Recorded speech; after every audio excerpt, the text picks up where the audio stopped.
Hey there. Good evening.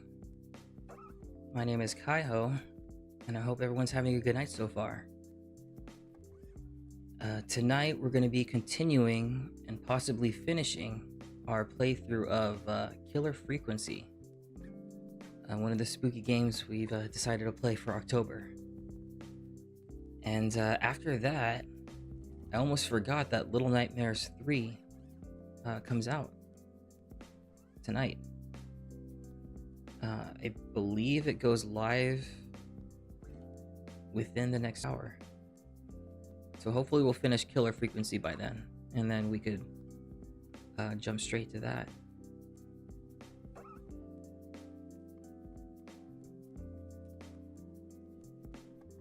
So without further ado, let's switch to the game, shall we?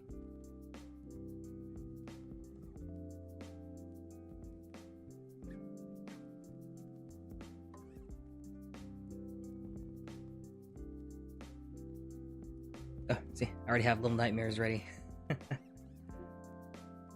I also have this one ready too. Battlefield 6. I'll probably stream that, at least the single player.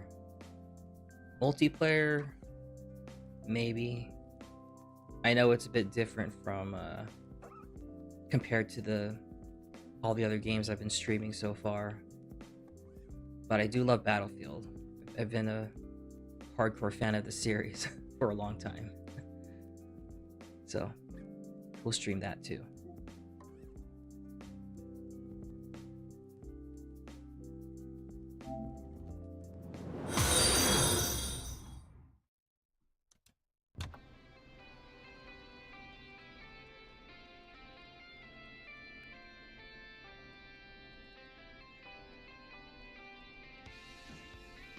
Oh, hey, that lucky chick. Thanks for the follow. Twitch follow. You saw me on YouTube? Well, thank you. Let's see. I think what we were gonna try to do, unfortunately we can't go back in time and save Roller Ricky and his dog, unfortunately. But we could try to save that other person. The one that got stabbed. So let's try that again.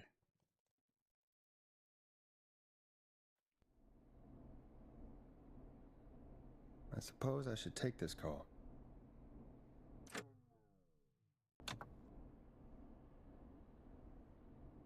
This is Forrest Nash, and you're listening. Please help me. My name is Casey Moore. I'm at 25 Nancy Drive. My best friend's been stabbed. He's bleeding everywhere. I don't know what to do. Please help me. Somebody's been stabbed? Can you tell me what happened? We'd been out at the reservoir. We were heading back to his place when we heard this whistling all of a sudden. He just started freaking out. He screamed at me, told me to hide. I'd never seen him like that, and I just panicked and ran and hid in a bush. Oh no. Forrest. Then what happened? He went up the road and talked to someone. I couldn't really hear or see anything. It sounded like he might have known the person, and they just stabbed him. Casey, was his attacker the whistling man? Hey Nazuna, it's always good to see you. Mask and wore all black? That's all I know. Please, we need help here. I'll get you help, but I need to know. Where did the We went back in time, Nazuna. We're gonna try to save this guy this time. Left him to bleed out. I waited until they were gone, then dragged him into the garage and called 911. Wait. Why didn't she make sure he was dead? I don't know. I think I heard them say something like, "It's not so funny now, is it?" before they left, but please, he needs to get to the hospital. I can't drive, so we need an ambulance. Forrest, the ambulance was destroyed in the explosion at the gas station. You should get all the info you can. We can't go back that far, Nazuna, unfortunately. I didn't save. The autosave kicked in after that. But maybe if we complete the game, it'll give us like a chapter select. I know. I feel terrible. But I don't know if I would want to start the whole game over just to get to that point again. Hopefully there's a chapter select. What's your friend's name, Casey? It's Jason! Jason Parker! Can you tell us where Jason was stabbed? They stabbed him in the stomach, and then stabbed him again in his leg when he was on the ground, and it's... Oh, the knife is still there in his leg! We'll be right back. Peggy, patch us through to the hospital. On it. Phoning St. Gabriel's now. Switch to line 2. Hello, St. Gabriel's Hospital. How can I help you? Hi, this is Forrest Nash from 189.16. We have a stab victim at 25 Nancy Drive named Jason Parker. He's been stabbed in the stomach and the leg. He's bleeding heavily. Oh, God, I'm sorry. But the ambulance is... well, you know. I know, but please, we need something, or he's going to die. Forrest, listen, you're going to have to get him here. We need to see him, and we can't get there ourselves right now. We don't have any way to drive him right now. And even if we did, he's bleeding out fast. All right, listen. We need to buy him time to get here. That means stopping the blood first, and then finding someone to stabilize him. To stabilize him, you really need someone with first aid training. Do either of you have any? No. Me neither. Damn it. I'm really sorry about this, but I have other patients who can't wait. All I can do is talk you through the procedure as quick as I can, and then leave the rest to you. You think you can handle that? We don't really have much choice. Hit me. Okay, from the top. If he's bleeding out, then you need to get him comfortable and try to stem the bleeding. Lay him down. Apply continuous pressure directly to the affected areas. When the bleeding slows, get a clean cloth of some kind and hold it over the wounds. Get them comfortable. Apply pressure. Clean cloths when slowed. Got it. I think. You said he was stabbed, right? If the object he was stabbed with is still in him, don't take it out. It's stopping the worst of the bleeding right now. If anything, you should secure it so it stays where it is. I wouldn't have thought of that. It makes sense, though. God, that was a lot of info. But I think we can handle this. Glad you got it so far, because there's more to go. I think we got this. I think we made all the right choices up to the point of finding that floppy disk. We got this. I'm still with you, Doc. What else do we need to know? If he's lost a lot of blood, he may enter shock. If he does, act fast. If you applied a cloth and it's bleeding through, don't remove it. Just apply another on top of it. If it's safe, elevate his legs to get blood circulating to his vital organs. Try to keep him warm. Get him to rest and reassure him. We need the patient to stay calm. All right, don't replace bandages, elevate his legs, keep him warm and calm. This is a lot. I'm really sorry. That's as much as I can give you right now. Try to stop the bleeding. Find someone to get him stabilized and get him here as quick as you can. Good luck. All right, Forrest. Casey's still on line 1. Alright, let's save this guy. Hello? Hello? Forrest, are you there? Hi, Casey. I'm here. How are you doing? I need help! I've been putting pressure on his stomach wound since you left, but he's still bleeding. I don't know what to do. That's good, Casey. The nurse said to do that. What about the knife in his leg? It's gotta be hell. Should I pull it out? No, don't touch the knife. The bleeding will get worse if you pull it out. Are you sure? I'm sorry. I'm gonna stop making suggestions. No, don't worry, Casey. We're a team here. We're all going to get Jason through this. Casey, is his leg wound bleeding right now? I hate looking at that knife. Yeah, Yeah. use all the power in the world and went to an alternate timeline where we actually save him. Wait, oh yeah, secure the knife. I think we need to secure the knife so it doesn't move around. Do you have anything you can tie around it? Yeah. There's some laundry piled up on top of the dryer, some cloths on the hood of the car, and what else? I guess I've got my jacket.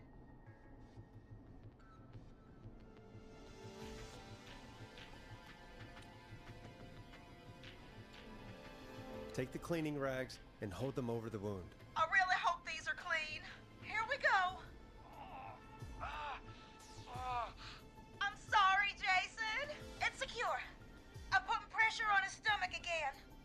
I'm starting to think we might make it. Forrest, can I have a word?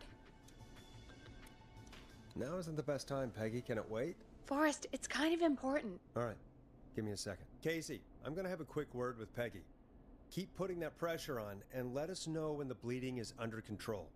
You're doing great. But what if something happens? We'll still be here. Just shout if you need anything, and we'll be there. I promise. Okay. I'll wait. Jason, please be okay. What's up, Peggy? We can't stay on the line with her all night. Dawn is still out there. What if other people need us? You're right. She's probably on her way to her next target right now. Exactly. And you heard the nurse. We need someone there with training who can stabilize him. He's got to get to the hospital somehow.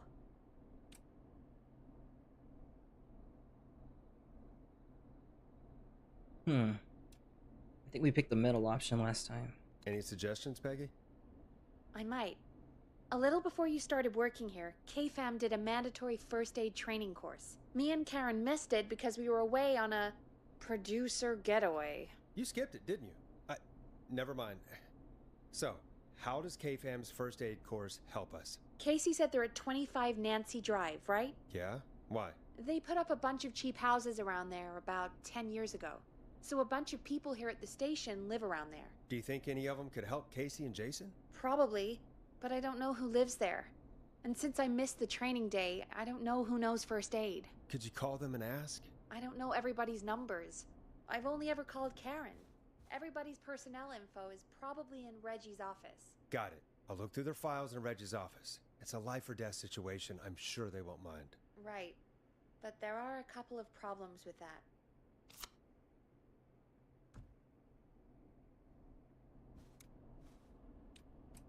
Go on. It's sensitive information, so Reggie probably locked it in his safe. Great. Great. Do you have any idea what the combo for the safe could be? Not a clue. Reggie's a serial note taker, though. Maybe something in his office will give it away. Right. There is something else. I'm not gonna like this, am I? Have you ever heard, the future is floppy? Peggy, what the hell are you talking about? I'm talking about floppy disks. Floppy disks are like these futuristic things that have information on them. You put them in a computer and they do something. Peggy, I know what a floppy disk is. Anyway, Reggie decided that the future is floppy and started phasing out our physical records and replacing them with these floppy disks. I imagine it's the same for our personnel files. That's good to know. Since we haven't heard anything from Casey, I'm guessing Jason's okay for now. I'll check out Reggie's office and see what I can find. You'll need a key for that. I'll just slide it under my door now. Thanks, Peggy. I just have to look around. I just thought of something before we go to the office. I'll patch my mic down to the office so you'll hear me over the intercom. I think... So Casey and Jason, I think they mentioned they're at Nancy Drive, right? I think there's a map in Reggie's office. So I think not only do we have to find someone with first aid training, but someone that lives the closest to, or in the area, since Peggy says that a handful of them live here. I might be overthinking it, but we'll see.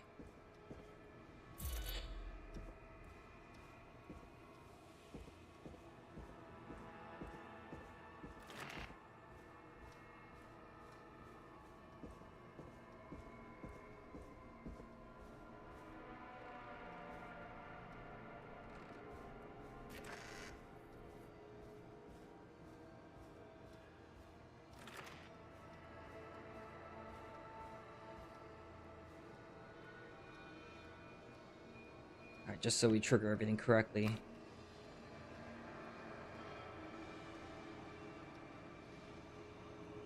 Okay.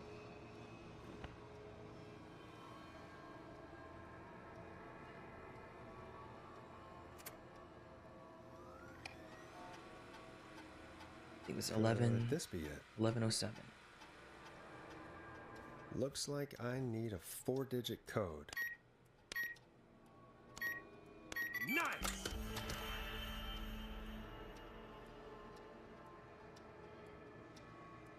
Let's start with John Hedges.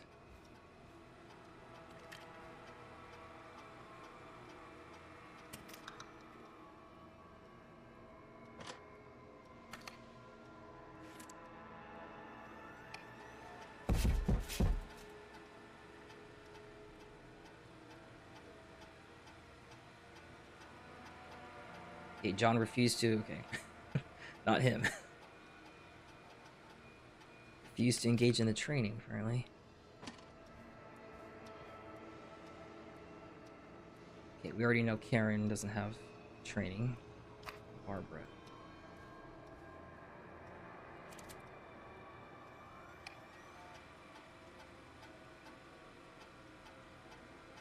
Let's see.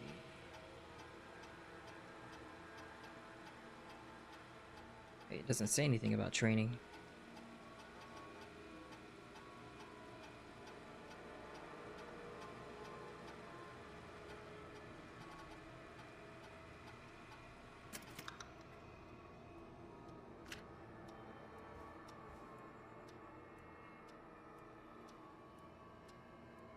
Forrest Nash. Oh wait, that's me. Wait. I'm Forrester.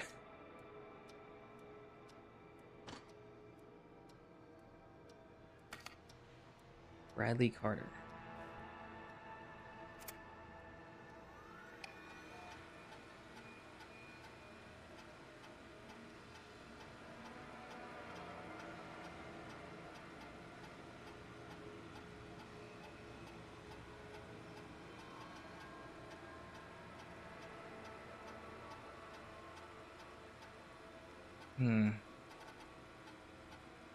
Looks like he got partial training.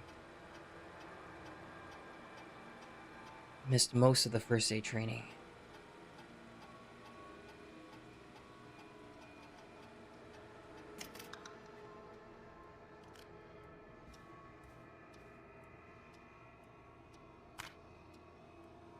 Maybe it's Peggy.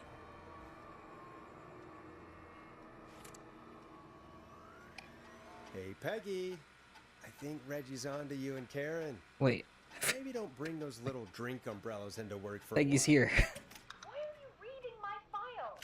You need to find someone who can help Casey. We already know I can't. Don't waste time. You're right. I'm sorry. I need to focus on possible candidates. I can read the rest of this later.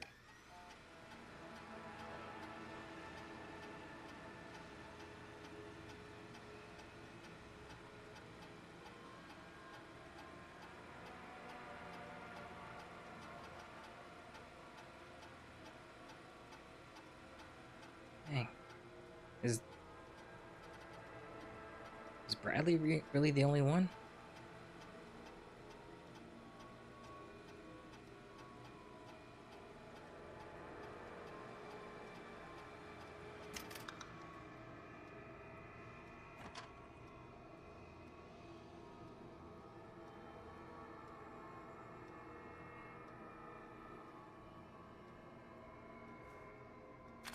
Let's take a look at John again.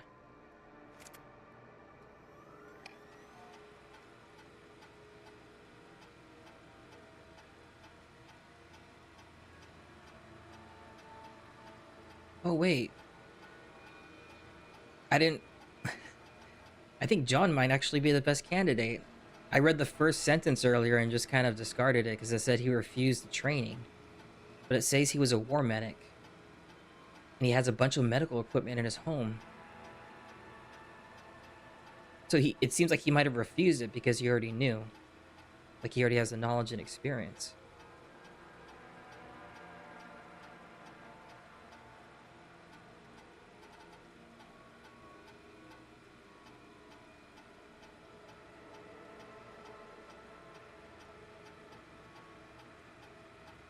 I think John is the best bet. And he lives at Nancy Drive.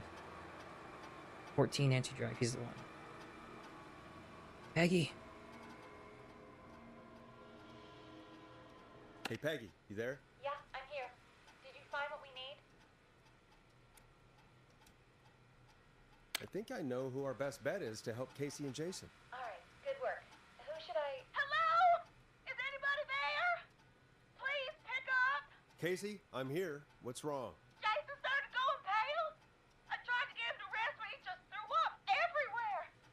What's happening? What do I do? God, it sounds like he's going into shock. Casey, just stay calm. It's going to be okay. But the bleeding seemed to slow down. Did I mess up? Jason, I'm sorry. Casey, calm down. You've done everything right. I need you to listen to me, okay? For Jason. What did the nurse say to do about shock? Casey, I need you to elevate Jason's legs. We need to get the blood flowing to his vital organs. Got it. Jason, stay with me. I'm just gonna move you. This might hurt. Okay. I propped his legs up on some boxes. I'm looking at my notes. We need to get Jason as warm and comfortable as possible. Do you have anything you could use nearby, Casey? Yeah. I still have some laundry next to me. I'll wrap him in some blankets. Just give me a second. Sorry. Jason's bleeding through his bandages.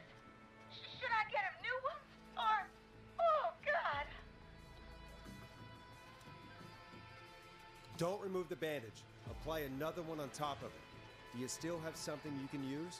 I've used the rest of the laundry to keep him warm, so... I'll use my jacket. I can always get a new one.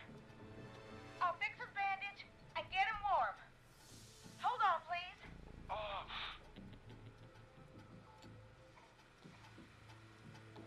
Sorry. I'm done. You're gonna be okay, Jason. Just relax now, okay? Boys, I'm scared. He's not doing well. Is he? Is he gonna...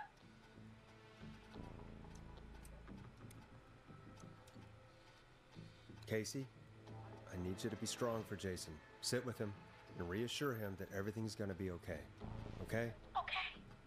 But please, I can't give him what he needs. Please, help. I can't lose him. All right, Forrest, we need to hurry. Jason doesn't sound like he's doing too well. You said you knew who to call earlier? Who was it? Alright, time to change fate. Call John Hedges. We need to call John Hedges. He lives on Nancy Drive. He didn't really participate in the first aid training, but he's a former war medic. He's probably the most trained person we have. Really? I never really spoke to him before. A war medic, huh? Yeah, and according to Reggie's notes, John keeps all of his old equipment at his house. He's something of a hoarder. All right. What's his number? 5420735. Calling now. Let's hope he picks... Who the hell is this calling me? What time is it? John, it's Forrest Nash here at KFAM. We have an emergency and we need your help. Forrest? If this is a work emergency, then it can wait until the goddamn morning. Just leave me a note like everybody else.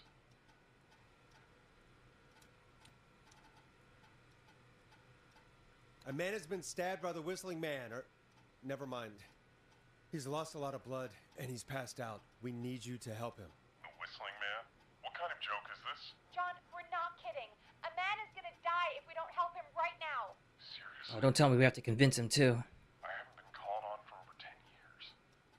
Where's the patient? What's his condition? He's at 25 Nancy Drive. I think we got his friend to stem the bleeding, but he's gone into shock. He's passed out right now.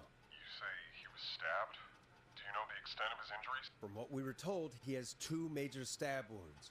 One to the stomach and one to the leg. The knife is still in his leg, and the stomach wound is open. Understood. Let me grab a few supplies and I'll head right over. Damned if he dies on my watch. Thank you, John. We'll let him know you're on your way. Good luck. Hello, Casey. Are you there? How are we doing? Bad. Jason seemed really weak and then just started thrashing. What about now? Is he still thrashing? He's passed out. Please tell me you found someone to help. Casey, help is on the way. My colleague will be there soon. You hear that, Jason? Someone is coming. You're gonna be just fine. Just hold on for me, okay? Just hold on. Come on. Hello, Casey? This is John Hedges. I'm here about Jason. Please let me in. I'm guessing that's Jason there. Casey, I'm gonna need your help. Forrest, Peggy, don't you two worry. We've got this from here. Okay. Alright. Forrest, we'll call you back later. I have to go now. Good luck, everyone. God, I hope he's gonna be all right. And with that, the show moves on. We're sending our best wishes to Jason. Well, after all that excitement, I think we could use some music. Come back upstairs when you're ready. Jason dies, John is fired. Just kidding. I think that was the best possible choice we could make.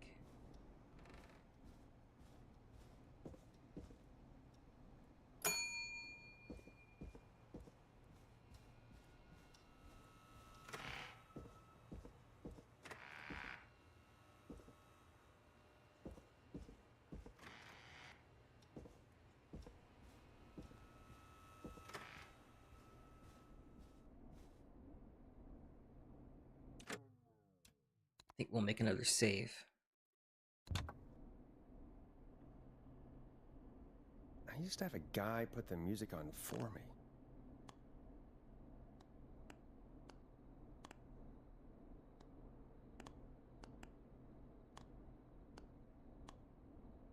Let's play some rock for Jason. I think it was this one. Play a record, Forrest.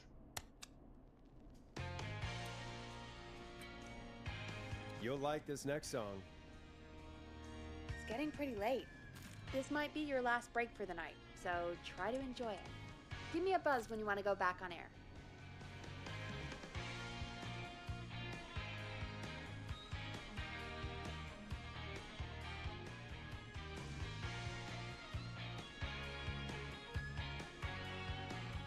The way Peggy describes it sounds like this next one is going to be like the start of the finale. But I'll be right back. I'm going to use the restroom real quick.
All right, let's continue. Let's roll. You got it. We've got another call coming through, too. Okay, Forrest, shut the music off. Oh, we have another call coming in, but hang on. What's up, Peggy?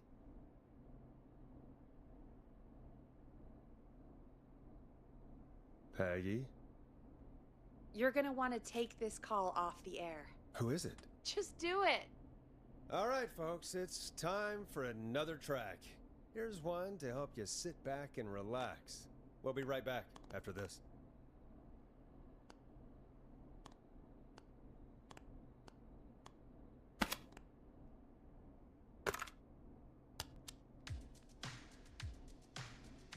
Hope you enjoy this one as much as I do. I hope this is good news, Peggy. Who have we got? Find out for yourself on line 1.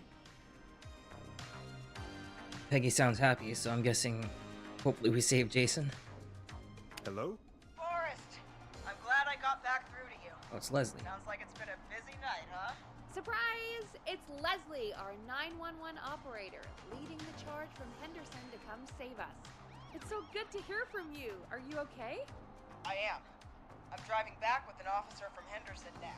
We got back into radio range a little while ago. We've been listening in, but haven't been able to get through until now. Ever since you found Sheriff Matthews, it's only gotten worse. It's been a long night. Well, it shouldn't be too much longer now. I'm glad I got through to you. I wanted to let you all know what's going on. I made it to Henderson. Turns out somebody had cut the phone lines, and they had no idea what was happening. After I told them, well, their sheriff sent a goddamn squad back with me to stop this. That's great news. That's crazy about the phone lines, though. Do you think the Whistling Man cut them? I'm guessing so. I don't know how the Whistling Man did it. But that doesn't matter right now. Listen, we're coming in hot, but we need your help.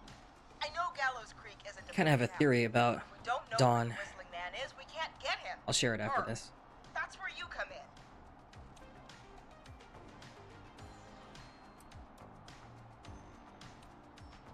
You can count on us. What do you need? It might be a long shot, but here goes. The Whistling Man already called up a few times. I bet she calls again. We're still a little ways out of town, so if she calls, stall her. Buy as much time as you can for us to get in. And while you're talking to her, try to figure out where she is. We'll be listening in, so once her location is known, we'll head straight there and end this nightmare. I'll do my best. I know you will. Heck, I can see the headlines now. Forrest Nash's interview of a lifetime. Anyway, I'll radio the other cars and tell them the plan is a go. Hopefully the next time I see you, it'll be with our killer behind bars. Take care now. We'll see you soon, Leslie. Oh, thank God. It sounds like this is almost over. We're nearly through this. I hope you're right. The sooner this is over, the better. I am right. Trust me. Anyway, we should get you back on air. Taking callers is the only way to see this through. When you're ready, shut the music off. Alright, let's save one last time. Since we got through some dialogue that had no choices, really.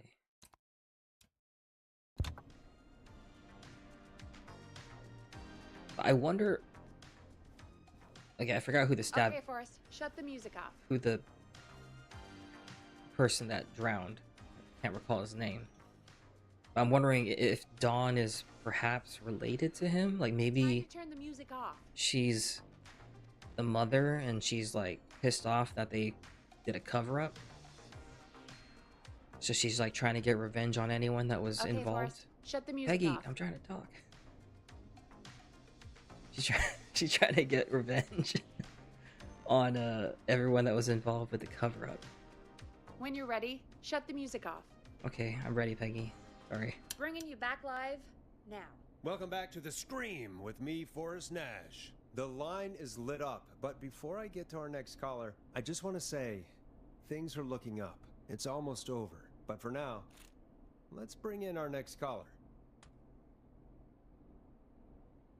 Evening, caller. This is Forrest Nash. Hello, Forrest. This is John Hedges. I'm here with Casey. I wanted to give you an update on Jason. John! Is he gonna be okay? He's a fighter. He'll be fine. Yes. Got him stabilized and resting in a bed. We're preparing to move him to the hospital. Thank you so much. If you hadn't been there, then... God, I don't even want to think about what would have happened. Of course, Casey. We're just happy he's okay. John, Casey, you two did all the work. Tell Jason to get well soon from us, whenever he's up for it. Well, why don't you tell him yourself? Is this Forrest? Jason lives. Jason, we meet at last. It's good to hear you, Jason. How are you? Oh, well, you know. I've got a hole in my stomach, and there's a knife in my leg, but John gave me something to take the edge off. So, Maybe we could get I some might info out of feel him even too. better than either of you. Oh. Take it easy until you get to St. Gabriel's. I will. But, before that, I needed to call you. I'm guessing the Whistling Man is still out there? Yep. As far as we know, anyway. I was worried you'd say that. God damn it. Actually, I'm glad you called. I wanted to talk to you about what happened earlier. Go for it. Casey said when you were attacked, your assailant said something like, "It's not so funny now." Do you know what they meant? I do. And I've heard that voice every day in my head for almost 20 years. Every day. Does the killer live in Gallows Creek? No, not exactly. Hey, guys, I'm really sorry, but there's a call on the other line. I just need to make sure we don't have another situation brewing. You fill Jason in on what happened. I'll be right back. Forrest, have you ever heard of somebody called George Barrow? The boy who drowned? Sounds like everything's finally coming out now. It's been tough to hold it all in. Sounds like you've been holding back about something awful, Jason. I'm part of the reason my best friend is dead, Forrest. And the few who knew about it said if I ever said anything, I'd find myself in jail. For a long time. It was hell. And then the town just moved on. Like he'd never existed. So Jason might have been George's childhood friend, perhaps? Let's not jump to conclusions or accusations. Let's just have him explain it. What happened that night? I went along with the stupid prank, that's what. Whistling night. Some of the guys on the football team had an idea for a way we could haze the newcomers. We decided to plan a party in the woods and have the Whistling Man crash it. It was stupid. We each had a role. I was the stabbed friend. At the party that night, I left the group for a second. Met our Whistling Man. Pretended to get stabbed in front of everyone. Started an almighty panic. Those screams. That was the last time I saw or heard George alive. How did George die, Jason? I don't know. I was playing dead. But when I heard her scream... Her? Yeah. George's girl. Do you remember who she was? Yeah. He called her Bean. Bean. I heard her again tonight, Forrest. Her name was... What? What? What happened? Oh, Little Nightmares is ready. What? That happened at the same time. How do we get it back on? Little Nightmares shut off the power.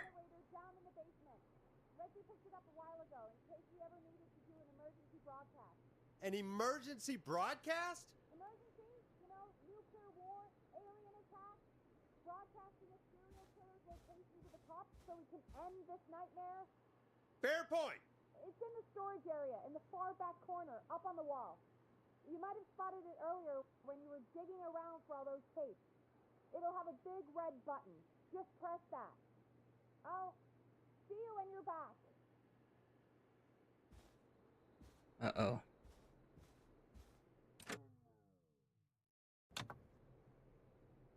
Perhaps Dawn is here. Or Bean.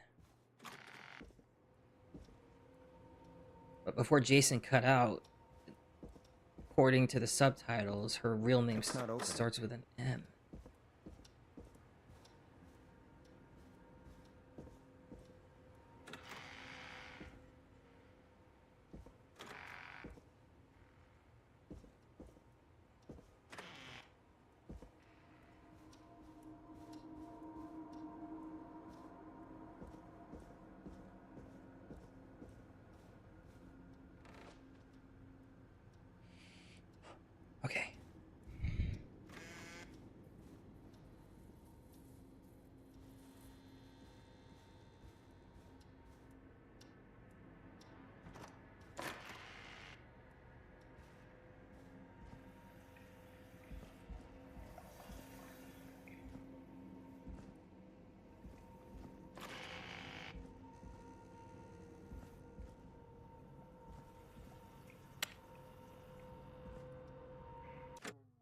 Head to the basement to switch on the backup power.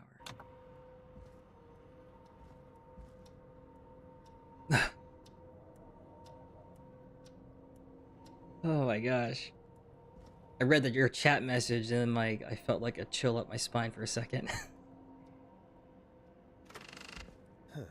Far back corner. Why is this station so big?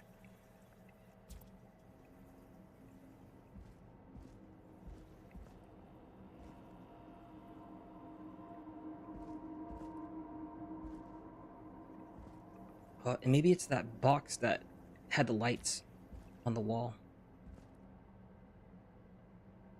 Yeah, shoot, I can barely see. What the heck?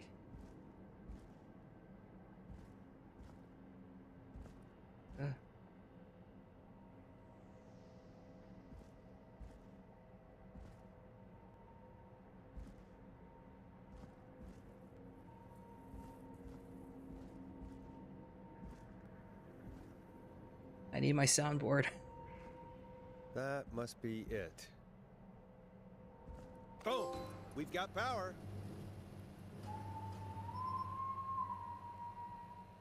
The whistling man. I need to warn Peggy.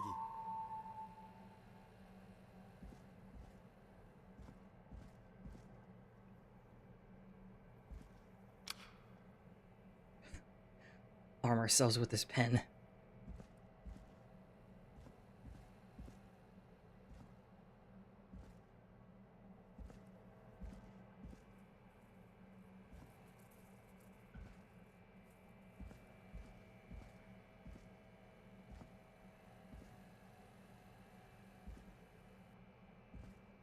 Who the heck arranges a storage like this?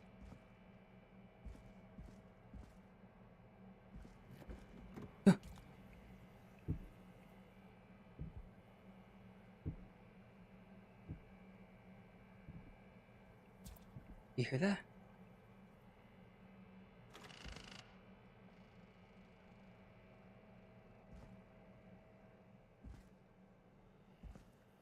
Peggy, are you there? Are you... Peggy! I need to get back upstairs.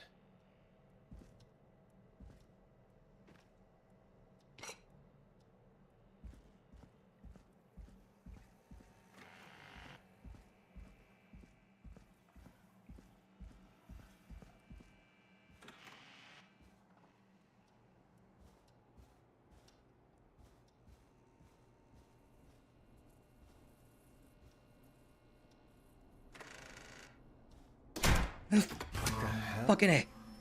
Ugh.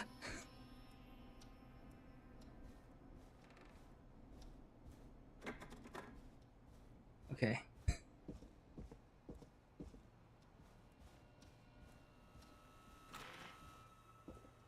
Let's just power walk back to our studio. Oh no. Oh no.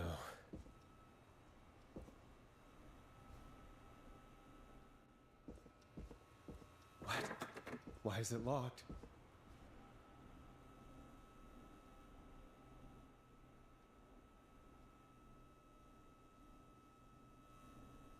Peggy! Where'd you go?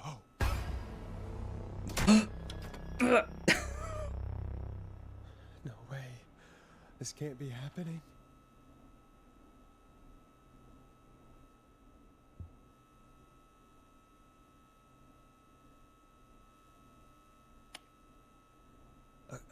A call.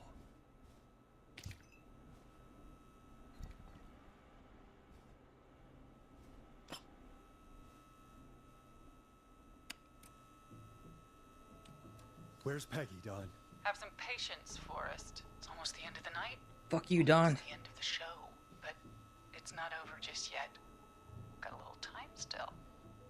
So let's make the most of it.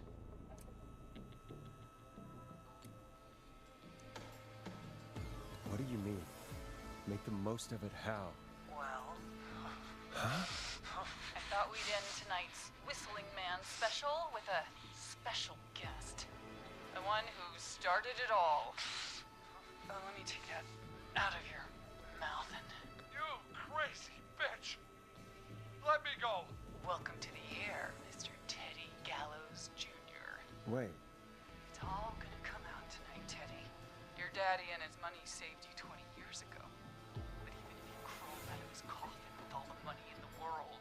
Wait, where the hell is Teddy? How are you talking to him if you're here with me? Because I'm not there with you, Forrest.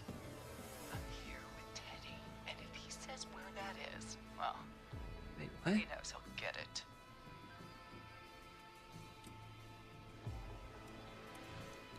Wait, then who am I looking at? Forrest Nash, let me introduce you and all of Gallows Creek to my boy, Henry Barrow.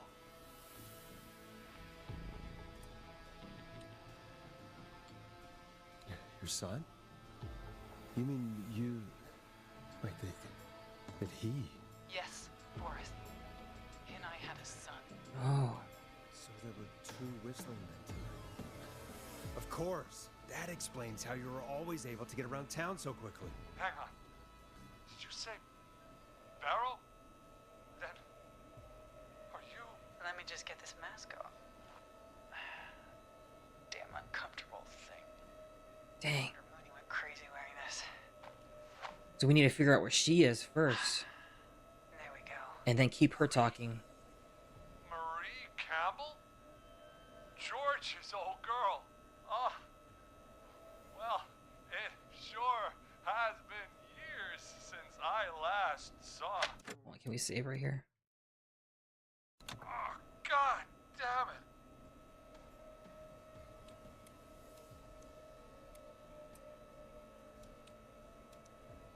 Marie Campbell? So, not Dawn, huh? No, not Dawn. What are you going to... Everyone's gonna know now what Teddy did. He killed George that night. This night. 20 years ago. Listen to me. You... You're gonna talk when I talk to you. And not a moment before. Meanwhile, Forrest, I'm gonna give you the chance to talk. You're gonna help me reveal what really happened to George all those years ago.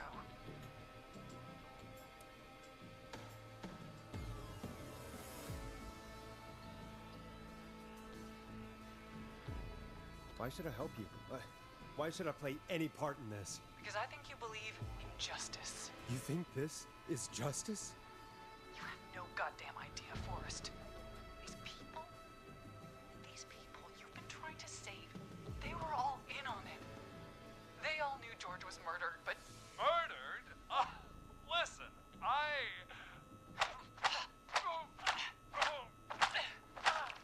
Damn. I said you speak when you're spoken to. Now, I know you've done some good work tonight in piecing together what happened to George 20 years ago, and that's why I want you to interview us.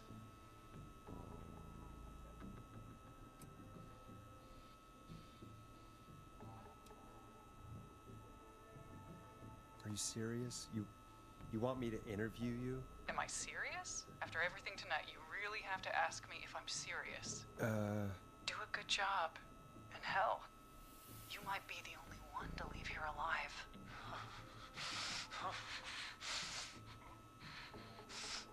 I need to drag this out. If I can buy Leslie time to get back to Gallows Creek, and if I can find out where Marie is, then this can end. Teddy, we'll start with you. Oh, man. Talk me through what happened that night.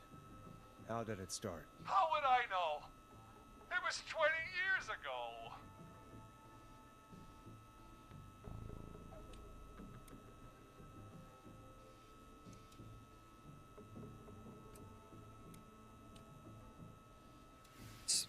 Start off with being as honest as possible, Teddy. Teddy, be honest with me or we're both going to die. Honest? Forrest, I'm trapped here with a psycho. Ow. What the hell? God damn it. Okay. Our first team party was coming up. And when I saw the date it was scheduled for, I had an idea for a way we could prank the new guys.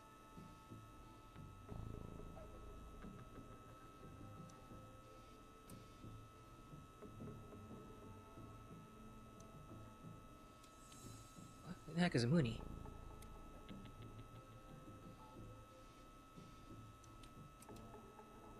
I understand that kids in Gallows Creek know tonight. Vigilante, yeah. I'm guessing that's what you mean? Well, we didn't have There's a a name way for it justice then. should go It about. was just the night that Mooney went missing. But Whistling Night is what they'd call it later. Wait. You mean this was the first Whistling Night? Keep talking, Teddy. We went up near Whistling Point. God, who was there? Me, Jason, and George, of course. But George didn't come alone. He brought Marie. About midway through the night, we put the prank into action. We looked up at the trees and saw Jason there, bloody, like he'd just been stabbed. And the Whistling Man, screaming. George and I and Ricky, we got left behind. Wait. Ricky was there? Roller Ricky? He was. And he was in on the whole thing.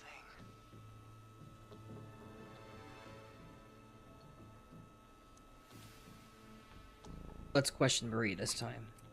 How did you know that Ricky was in on it? Teddy and Ricky were as close as anybody. I can't believe for a second that Ricky didn't know the plan. I never told. Damn it! If Ricky had told us, if he just told us. Ricky didn't seem the type to be involved in that. Be alive still. Well, if Ricky weren't dead, we could have heard his side of the story. It was just a stupid prank.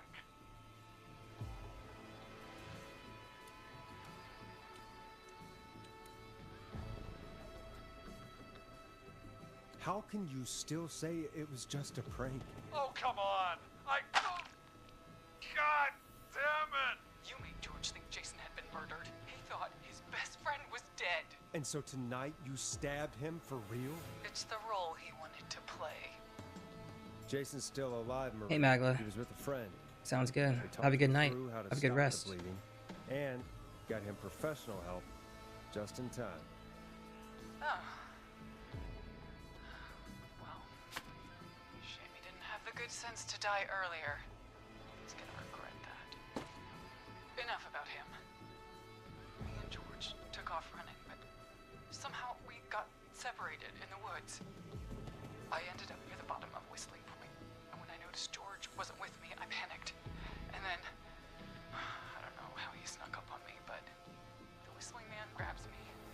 I scream, and he starts laughing, telling me it's just a joke. I can stall for time here.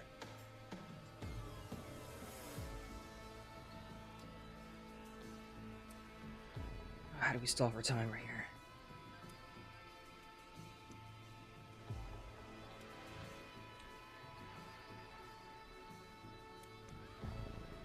I think possibly the middle option could buy more time. Oh wait, maybe asking her how she felt first before she continues. Let's try this one. How did you feel in that moment? I felt like nothing was real. I felt small and confused, and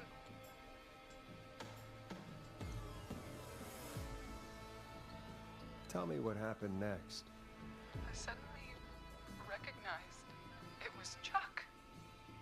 Chuck Brody. It was the Whistling Man. Laughing away. But then he stops.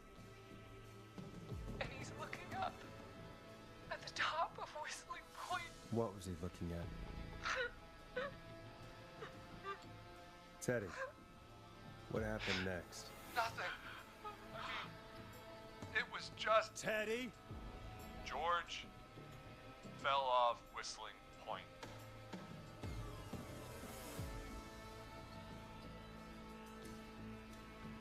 Ah.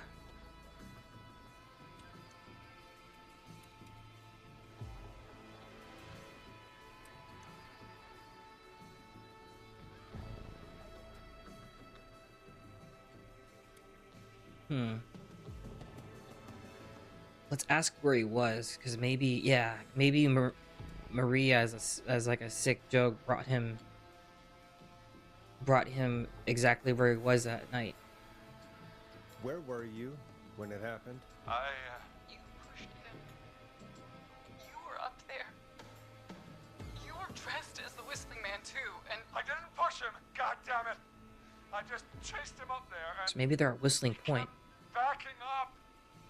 When I saw he was about to go over, I reached out. That's what you saw. you liar. It's not my fault. He didn't know it was a joke. If he'd had any brains, he would have realized. Ooh. Ugh, you bitch. No one's going to believe Dude, this Teddy, chill. after all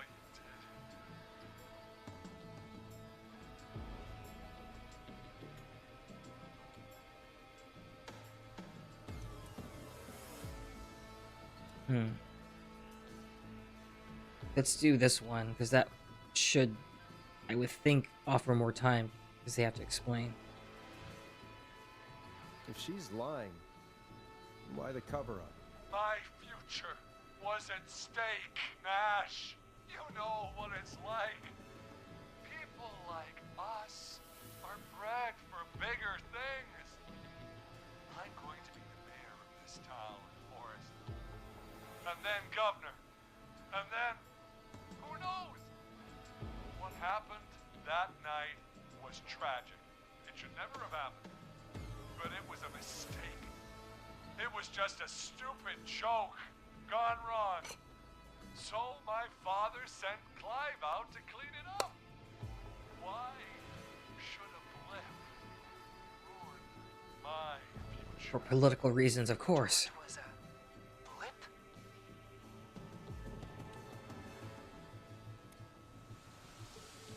He wasn't a blip, Marie. His father covered it up from there. I searched for George's body all night, but Sandra found him the next morning while out jazz running. she found him in the river, but she lied about that to protect Teddy. She said something about her rent going up, unless she... Teddy, did your father own Sandra Sharp's dance studio? It's Gallows Creek, not Sharp Creek.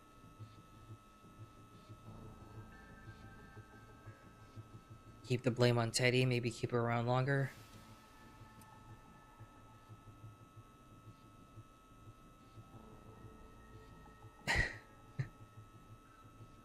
Where's Ponte's Pizza? Ponte's Pizza with a beer deal. What do you think? Should we have her hit him? Maybe that could stall more time. Yeah, I feel like after that dialogue, maybe he deserves a bit of a hit. Hit him again, Marie. Damn it. Yes. Okay. We own most of the town. That's it then. Your father was going to run her out of business unless she lied and said she found him in the reservoir instead of the river. What my Man, this is a father messed up did in situation. business dealings is nothing to do with me. The false reports. That's why you killed Sheriff Matthews too, isn't it, Maria? Not just to get him out of the way, but... Everyone was in on it, Forrest. Even the coroner wrote a fake report. Said George was drinking, that he just got himself into trouble. And I saw. I'm sorry. For all it's worth, Virginia didn't have much of a choice. She had a sick sister whose treatments she couldn't afford. She played along with the gallows to save her sister's life. And her own. even still, she should have told the truth. I did my part. I tried everything I could think of. I even went to the newspaper, but no. That coward killed the story. But Maurice Russell is dead now.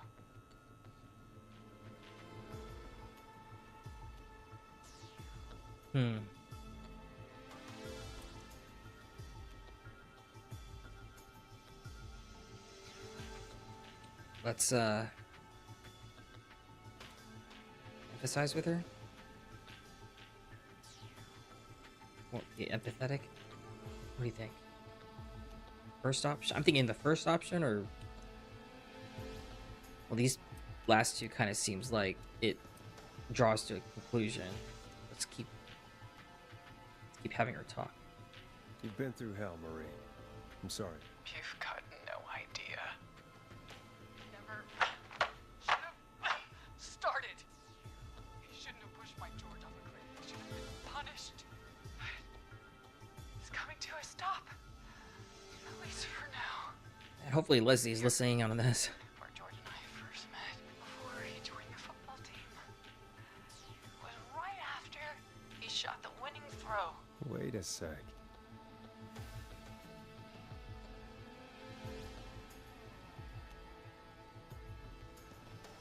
What? Wait, was that George Barrow, the football player?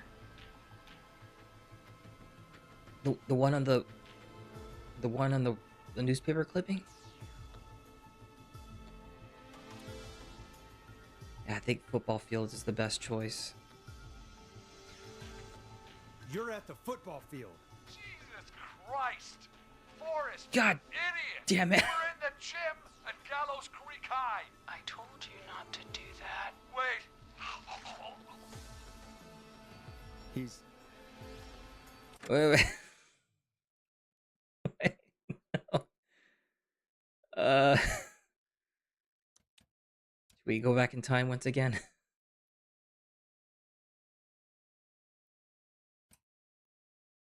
Even though Teddy seemed like an asshole.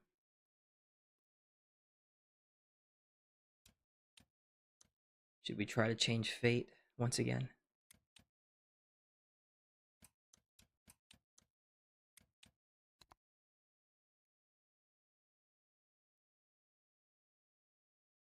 We'll do it once. If we mess up again after this, we'll just whatever. dead too now.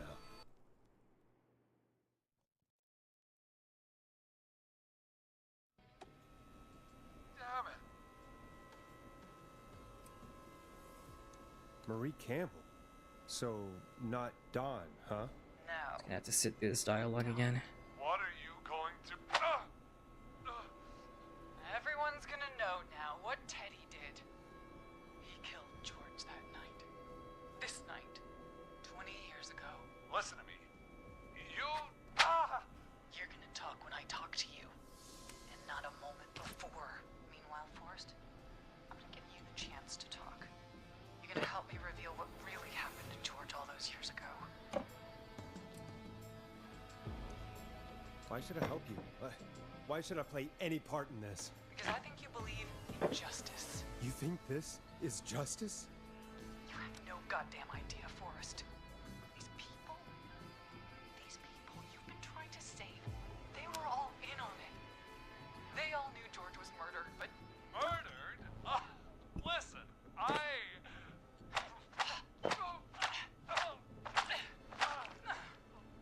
said you speak when you're spoken to. Now, I know you've done some good work tonight in piecing together what happened to George 20 years ago, and that's why I want you to interview us. Are you serious? You want me to interview you? Am I serious? After everything tonight, you really have to ask me if I'm serious. Do a good job. And hell, you might be the only one to leave here alive.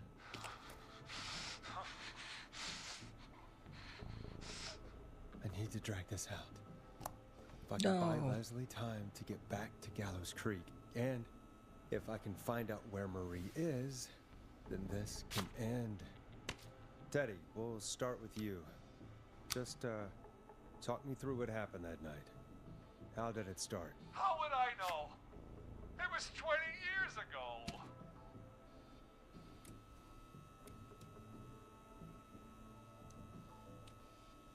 I think we should be good making all the same choices we did prior to this. Or prior to that last one. Teddy, be honest with me or we're both going to die. Honest? Forrest, I'm trapped here with a psycho. What the hell? God damn it. Okay. Our first team party was coming up. And when I saw the date it was scheduled for, I had an idea for a way we could prank the new guys.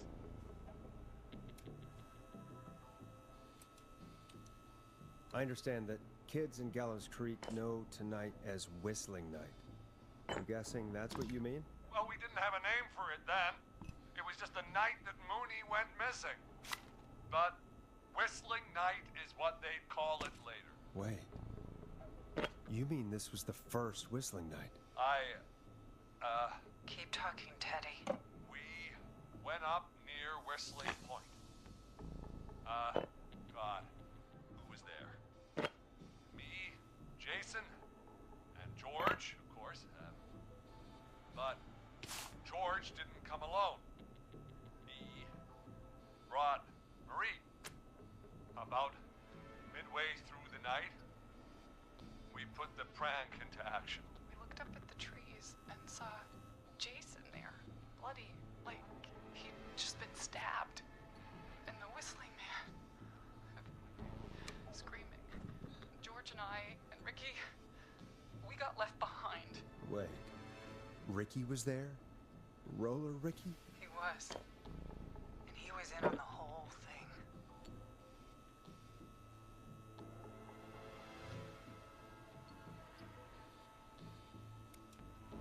How do you know that Ricky was in on it? Teddy and Ricky Wait, were what as game are you close as playing, Nazla? anybody.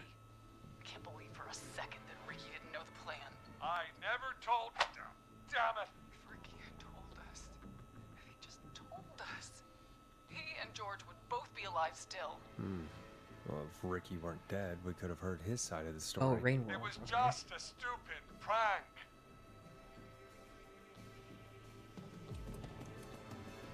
How can you still say it was just a prank? Oh, come on! God damn it! You made George think Jason had been murdered. He thought his best friend was dead. And so tonight you stabbed him for real? It's the role he wanted to play. Jason's still alive, Marie. He was with a friend. We talked her through how to stop the bleeding and Oh, got him interesting. professional help just in time. Oh. Well, shame he didn't have the good sense to die earlier. He's gonna regret that. Enough about him. Me and George took off running, but somehow we got separated in the woods. I ended up near the bottom of Whistling Point, and when I noticed George wasn't with me, I panicked. And then, I don't know how he snuck up on me, but the Whistling Man grabs me. I scream, and he starts laughing, telling me it's just a joke. I could stall for time here.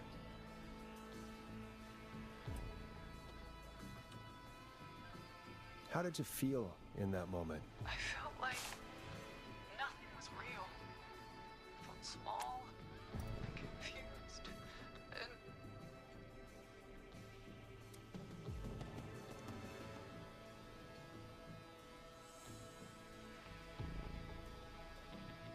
Maybe we should pick the first one. No, we'll pick what we chose last time. Tell me what happened next. I suddenly recognized it was Chuck. Chuck, Brody, was the Whistling Man, laughing away. But then he stops, and he's looking up at the top of So you Whistling collect little animals and they What was follow you looking around? at? Oh, it had a fall. Oh, no. Teddy, what happened next? Nothing. I mean, it was just Teddy? George fell off Whistling Point.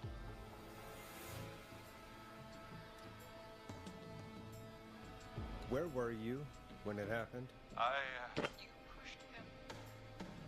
You were up there. You were dressed as the Whistling Man too, and I didn't push him. God damn it! I just chased him up there, and he kept backing up. When I saw he was about to go over, I reached out. That's what you saw. you liar. It's not my fault. He didn't know it was a joke. If he'd had any brains, he would have realized. Ugh, you bitch. No one's going to believe this. After all you did.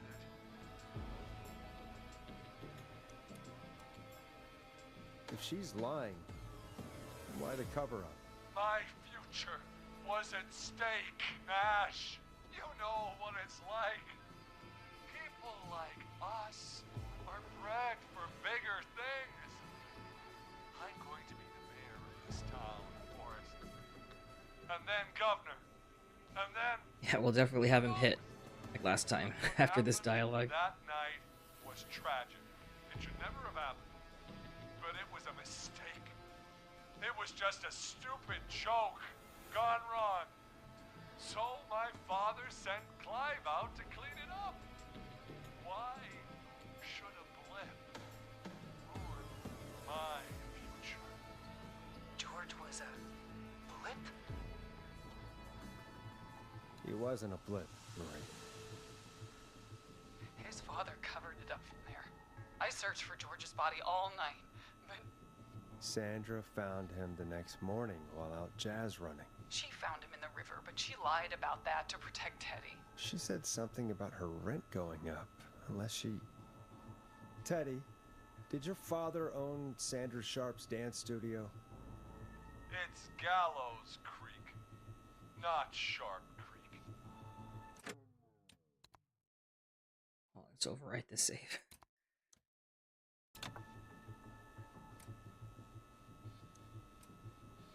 Hit him. Hit him again, Marie. Damn it. Yes. Okay. We own most of the town. That's it then. Your father was going to run her out of business unless she lied and said she found him in the reservoir instead of the river. What my father did in his business dealings is nothing to do with me. The false reports. That's why you killed Sheriff Matthews too, isn't it, Maria? Not just to get him out of the way, but... Everyone was in on it, Forrest. Even the coroner wrote a fake report. Said George was drinking, that he just got himself into trouble. And I saw.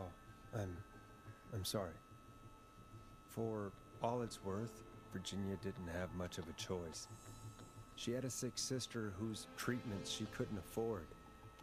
She played along with the gallows to save her sister's life. And her own. even still, she should have told the truth. I did my part. I tried everything I could think of. I even went to the newspaper, but no. That coward killed the story. But Maurice Russell is dead now.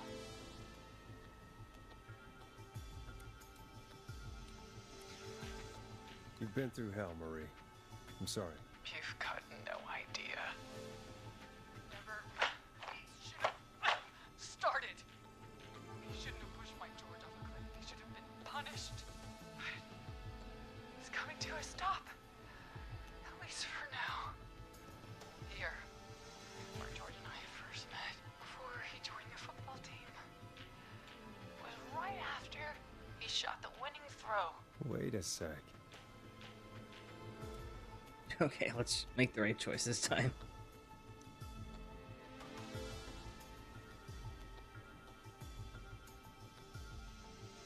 We're at Gallows Creek High, in the gymnasium.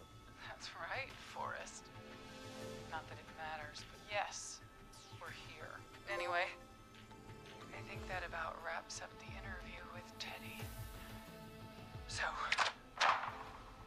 Marie? Where? oh my God. Peggy! Teddy? Oh, You've shoot. got to help me. Quiet. You'll talk more later. Now I have to talk to someone who mattered more than you ever did. Peggy. It's been so long since I've seen your face. I worried you wouldn't come. Marie! Oh my God. I thought you... And here I was, thinking you'd forgot me. I'd never forget my own sister. What the hell? Forrest seems lost Wait, for what? words. That was timed. Explain, Peggy. Earlier, while you were speaking to Jason, I got a call. Do you remember? Well, it was from Dawn. She said that my sister Marie was there that night George died, and that I should come to the gym for a reunion. And when you walked in, you found out. That my sister is the Whistling Man. keep saving. Good to see you too, Peggy. Why didn't you tell me any of this? She said that it was my last chance to see my sister. I knew if I told you, you'd try to stop me or come with me when we need you on the radio. And I just... I'm sorry. This has to be a lot for you. What happened to you, Marie? You just disappeared one day. Disappeared? I was thrown out, Peggy. I begged Mom and Dad to do something about what happened that night, but did they care? No. They told me to stay quiet. They only cared when they learned I'd been with George. And Marie, I'm so sorry. I never knew. it's not your fault. Really, it's Mom and Dad I should be seeing right now. But since they're dead and gone, well, I'll have to settle for the next best thing. Peggy, no.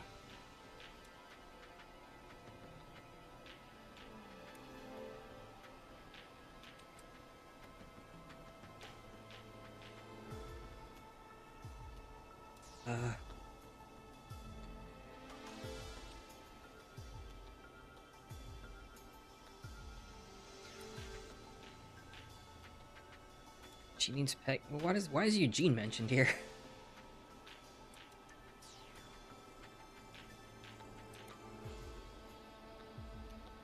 Wait, never mind. I just thought of something weird. Like, was Peggy the one that Eugene was supposed to meet? Diffuser.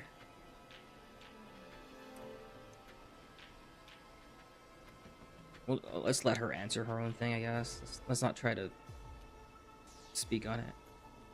Next best thing? Do you mean? Someone has to pay for what they did. Marie, please.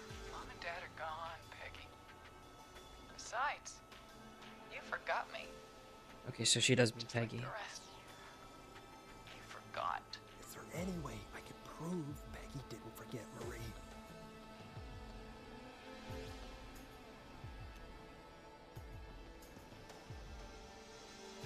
Oh, Marie, Peggy never forgot about you. Keep your mouth shut. She kept a card from you. She kept it here on her desk. What card? The card you made me for my 8th birthday. What does it say then? Happy birthday, Peg. Now you're great and 8. Love, M. yeah, seriously. Henderson police! Free! No! Henry! Get out of there! Get him. Peggy! We have 2 wounded, and we're in pursuit of the suspect. Henderson police! Freeze! Forrest! Leslie, how's Peggy? She's been cut pretty bad, but we're here now. I'll be okay. God, Marie. Hey, officer! I need you to look after Peggy. She needs help. Now, we got here just in the nick of time. Where's Marie? She bolted right as we got here. The police are right on her heels. It won't be long now. It's over, Forrest. Well, folks, it was a long night, but we made it through together. I'm gonna head off to go check on Peggy. This has been Forrest Nash. How should I sign off?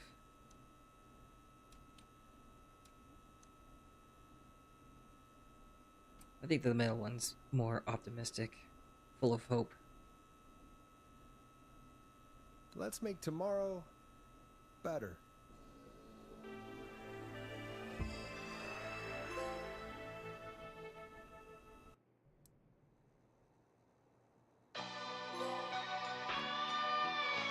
The end?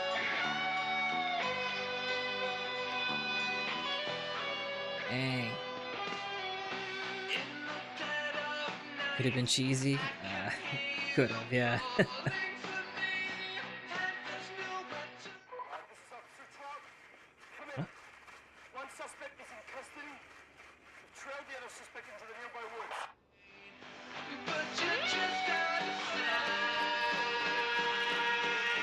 And you are Yeah, we did. I didn't realize there was that many people in danger.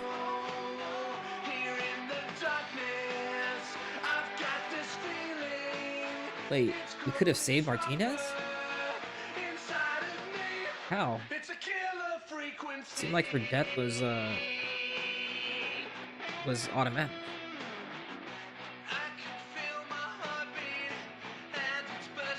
Roller Ricky, I'm sorry. The dog should be on here too.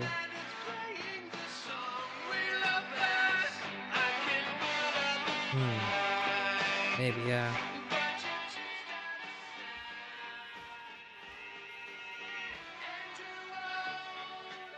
Wait, why are we in here?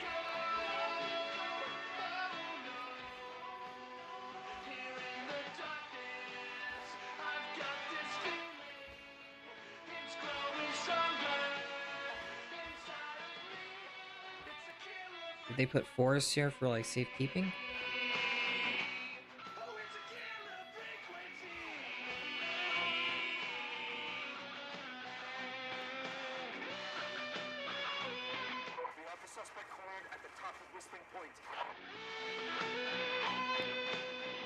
Maybe it's me. Oh, I switched to Marie, perhaps? Or Henry, the son? Wait, that doesn't make sense because they said they already caught one and they're pursuing another. So I'm a third person, right? Stop! Put your hands in the air! Get down on the ground!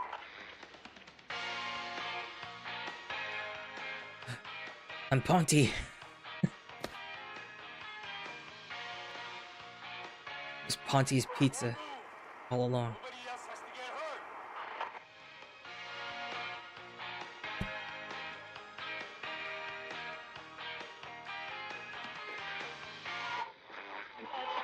No, stop!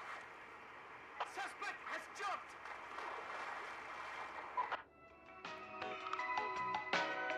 Ponty was a true mastermind. He wanted everyone killed so he had no more competition. Officer Lugo, do you have a visual? Negative. No sign of the suspect anywhere.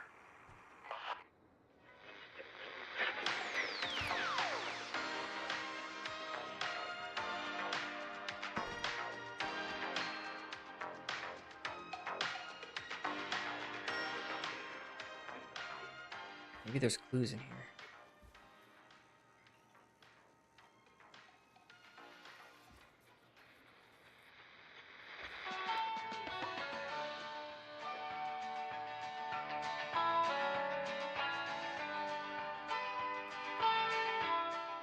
Yeah, I was thinking after this we could get a start on Little Nightmares 3. I purchased it and it's ready.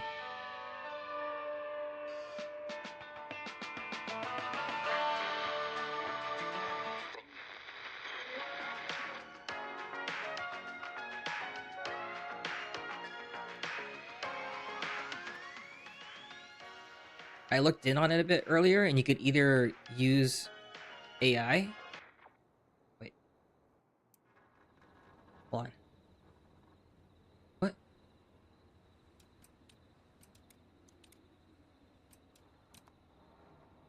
That's it? I thought something was gonna happen after that. But yeah, I read online that you could either use AI NPC or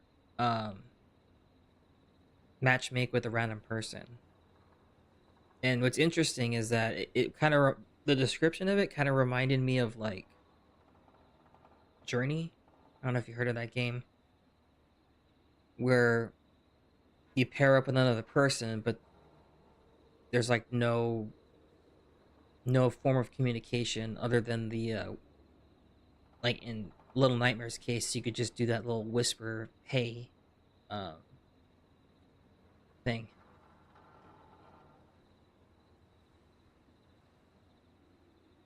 No, yeah, they don't. All you could do is whisper like hey like that to get their attention. So we'll see. But going back to Killer Frequency, I was surprised surprised how lengthy the game was and how in-depth the story was too. I get Marie's reason for, you know, I could kind of get why she did what she did, but it's still kind of wrong.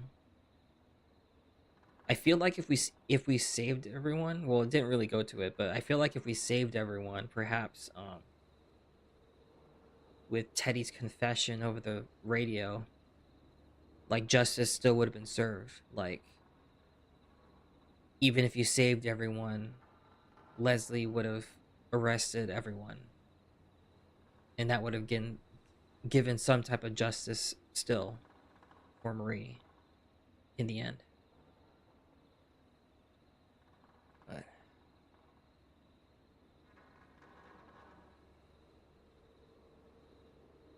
yeah, once he started talking about revealing that it was for political reasons, I was just like, Marie hit him. Yeah, it was messed up, but like, what's that saying? Eye for an eye, or just killing should not be the answer, right?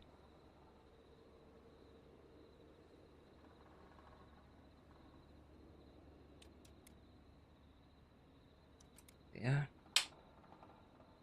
Hopefully there's gonna be a seemed like they left it open for a sequel.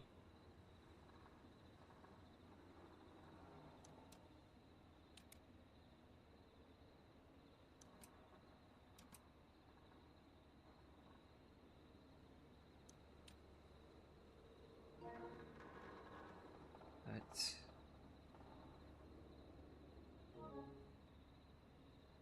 what do you think? Let's jump into Little Nightmares 3.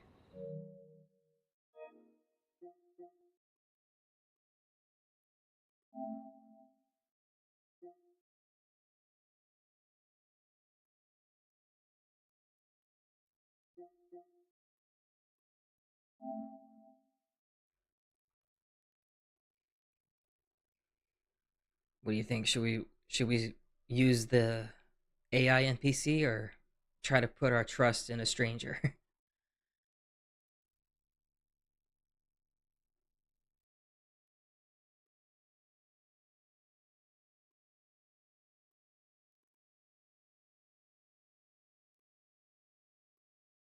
Go with the AI? All right.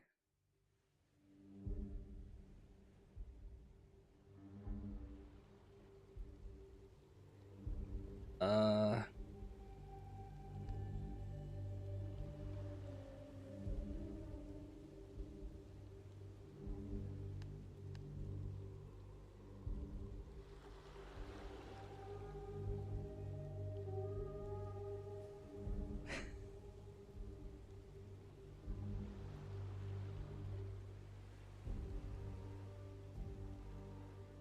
True.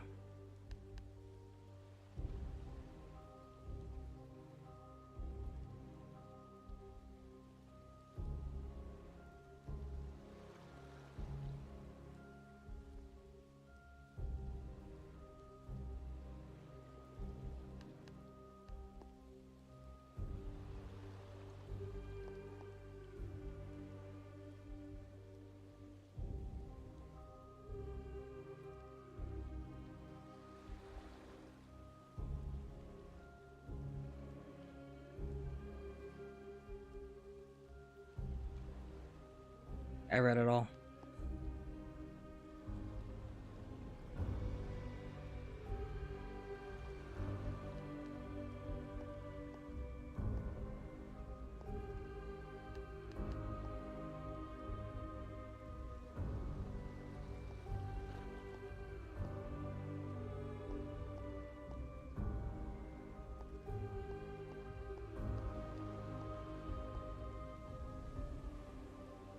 Hmm. Guess we'll leave everything on default for now.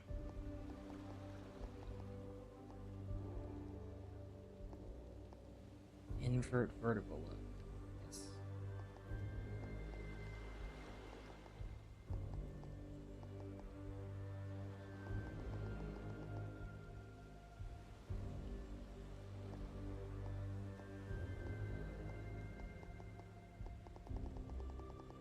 That's good.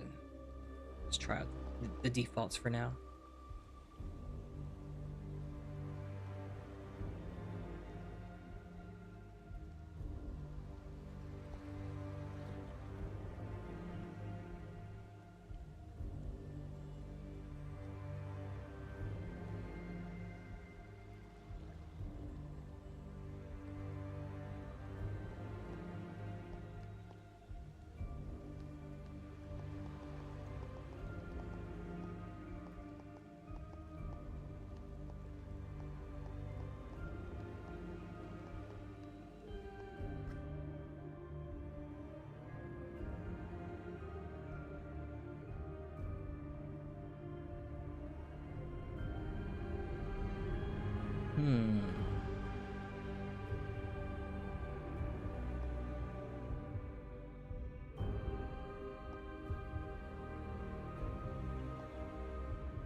I think we'll choose this person. They look pretty cool with the crow mask. Wouldn't you say?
Seems to always start the same, where they have some type of dream vision.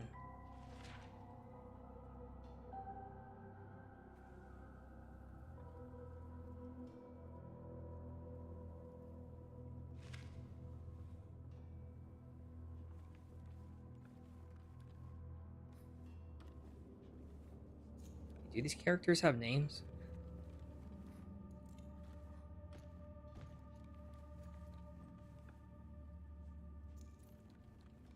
Oh wait, hold on. I just realized I should probably change the update Twitch and YouTube to match the game. Hold on. Because it still says I'm playing Killer Frequency.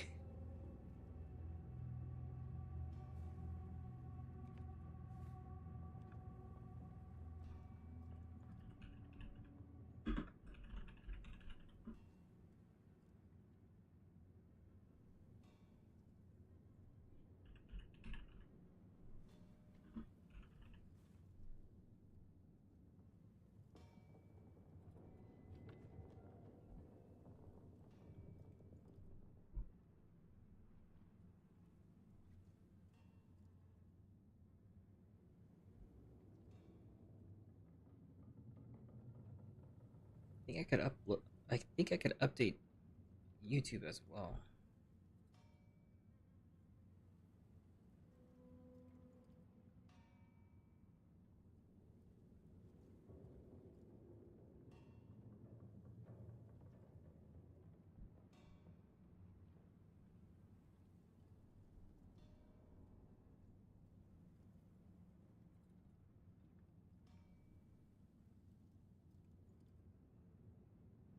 Oh yeah, I can. I can add on to it.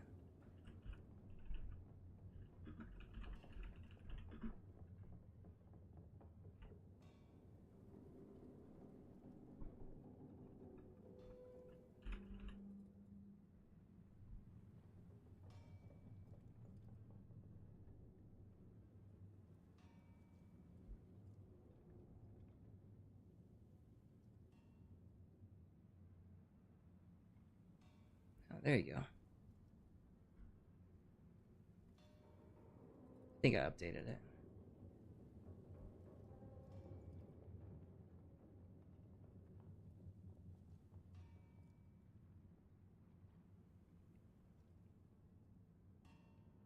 Oh, hey, Flair.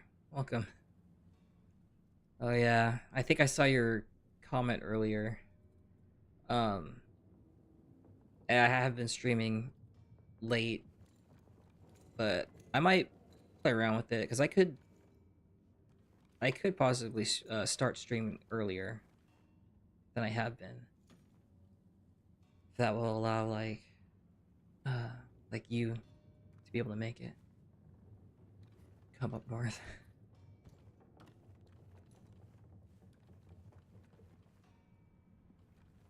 Oh yeah, I was gonna check. Hopefully I don't run into a spoiler, but I was gonna check real quick who these characters' names were.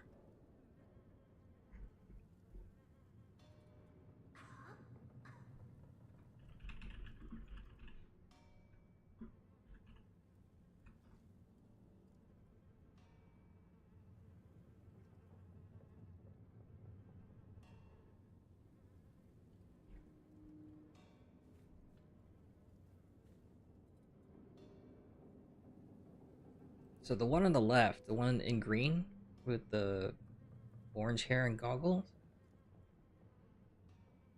is Alone.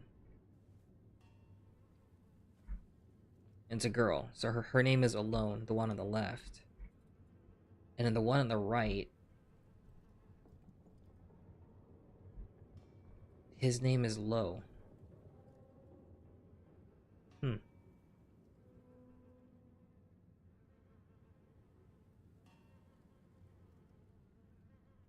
Low and Alone.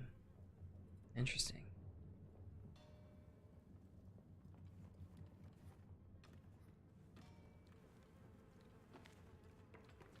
Seems like the controls are about the same as Little Nightmares 2.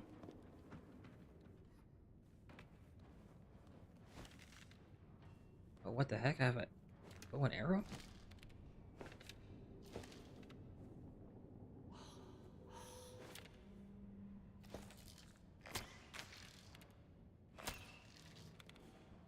That's crazy.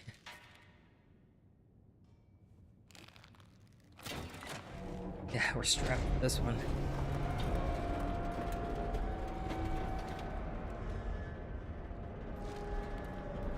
Oh, so I guess Low has a bow and arrow, so long range attacks, and Alone, she appears to have a wrench on her back, so maybe she's like a melee fighter.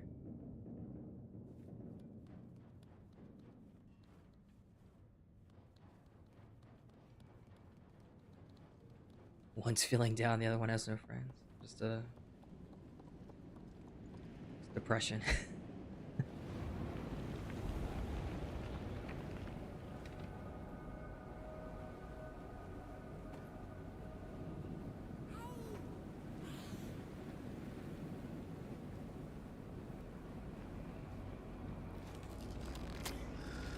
Oops. Wait, did I shoot the bird?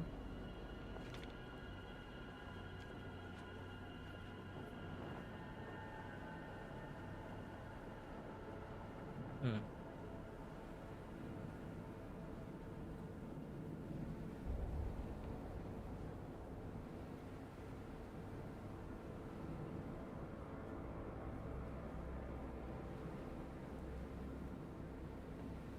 It's a pretty interesting game series, Flair. It kind of reminds me of like Tim Burton style of visual.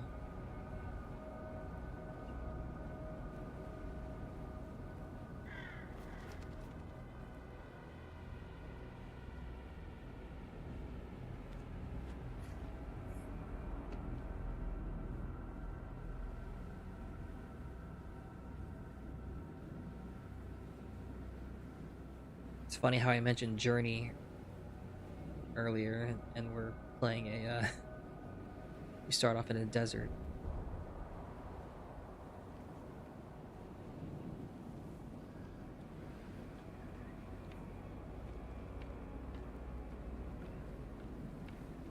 Oh shoot!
this is a job for you alone.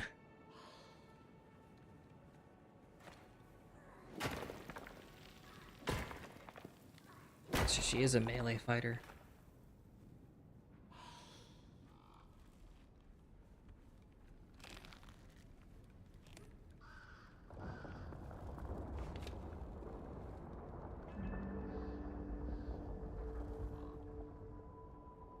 Looks like we found this game's collectible. An RPG. They did switch developers, didn't they? Hopefully they are still staying true to the first two.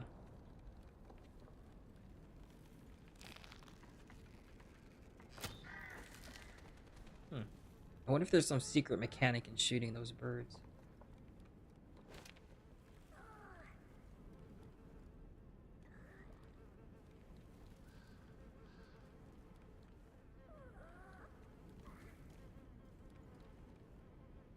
I'm trying to grab it. There you go.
Hold on, let's see what's up here.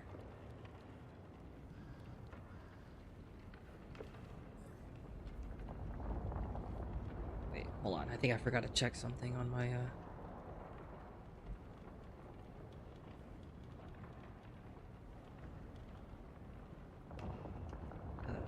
let's see.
Okay, there you go.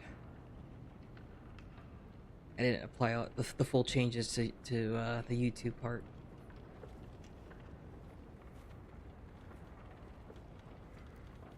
Archery? Hell yeah.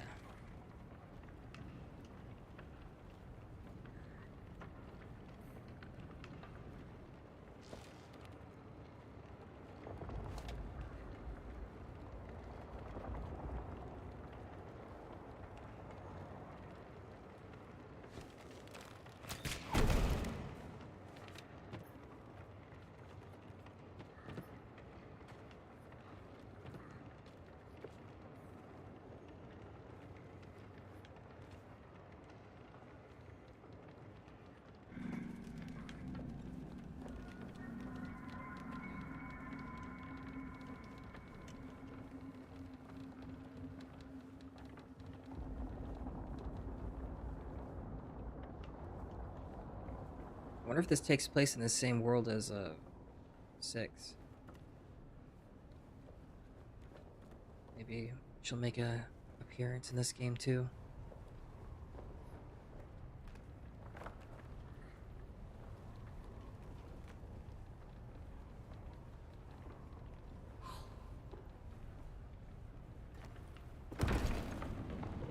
Oh, okay.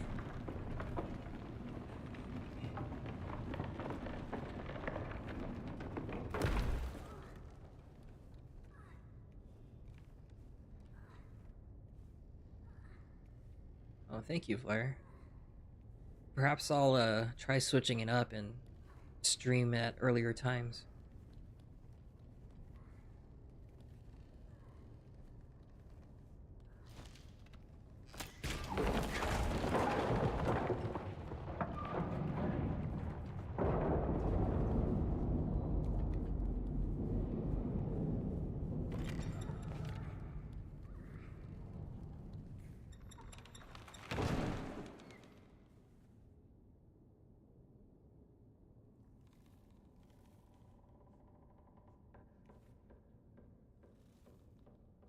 Okay, Flare. Well, have a good night.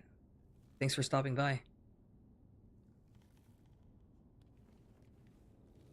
Yeah, it looks like everyone here got, like, petrified or something.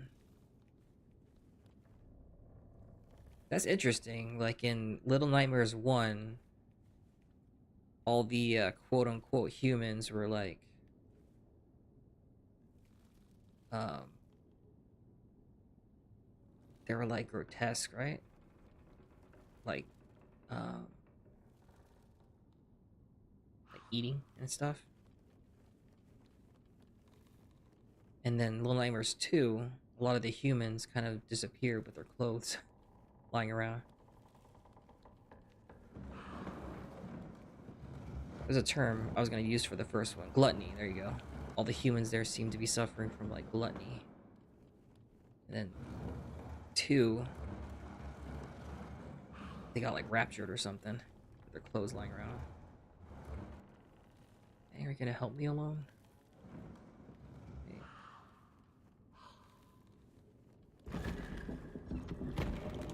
Okay, I see. She's letting me do all the work.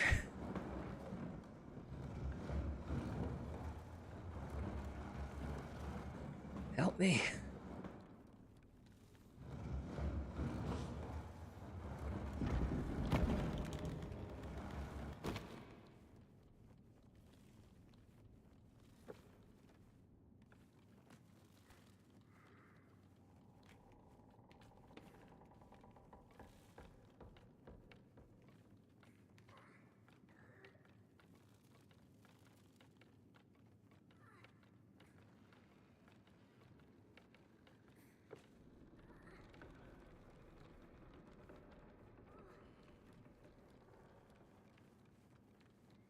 Looks like we'll need a key for this. I'm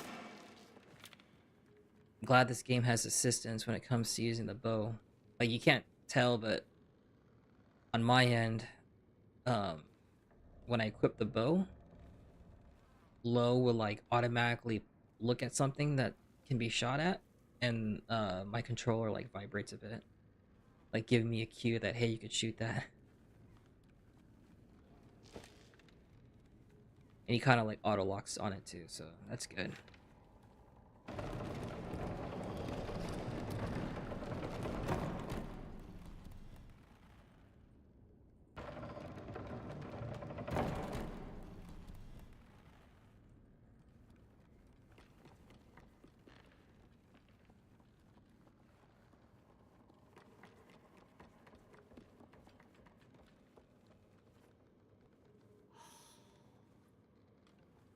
Hey, what did that do?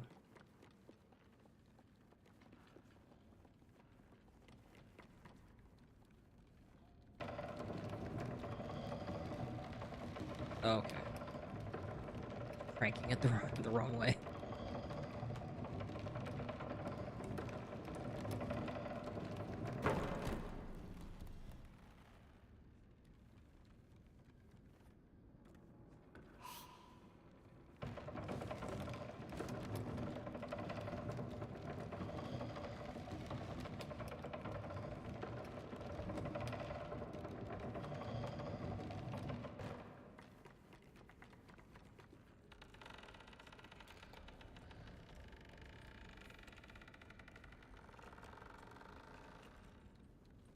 think I need alone with me to do that.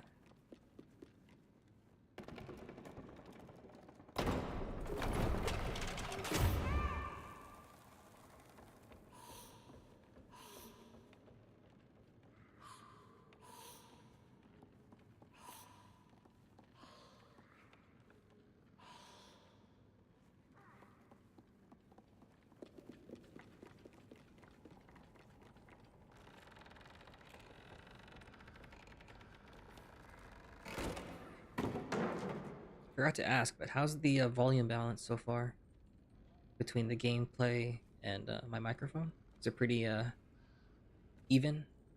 Sounds good. Hopefully one's not overpowering the other. A-okay, that's good. Oh, here's where I come in and shine.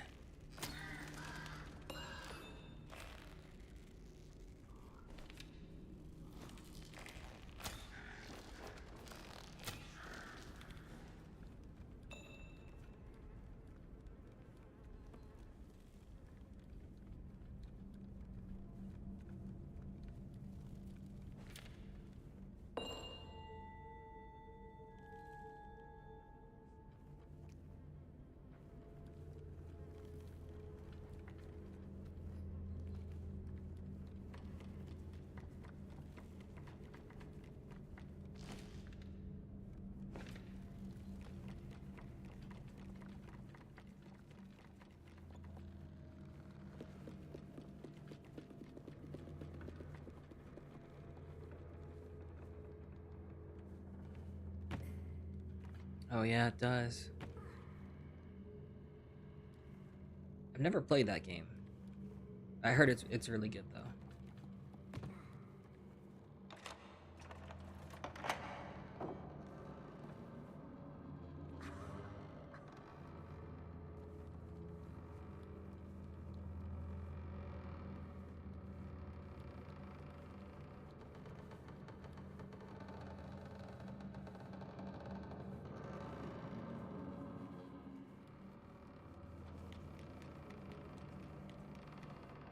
Yeah, the game is about them and like going through divorce and trying to like, reconcile or fix it, right? Oh shoot.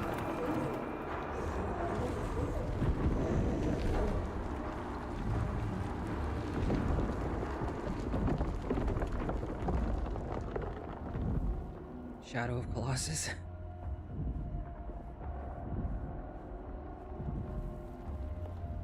Attack on Titan. That was a baby?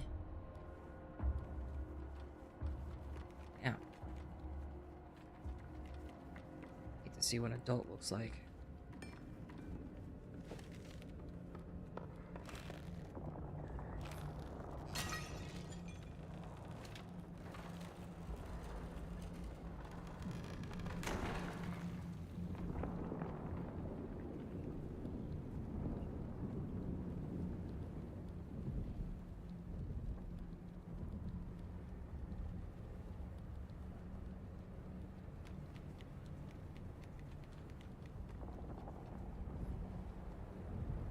I wonder if I could ride that.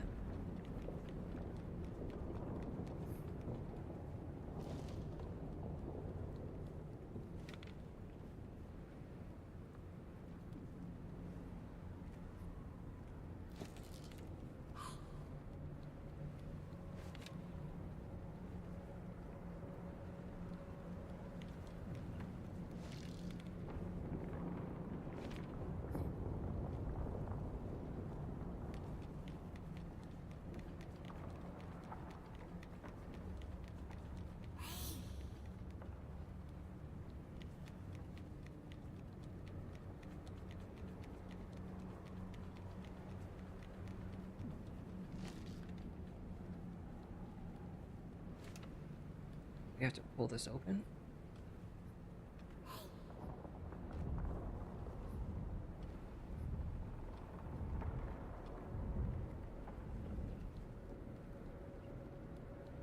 That's what I'm thinking too.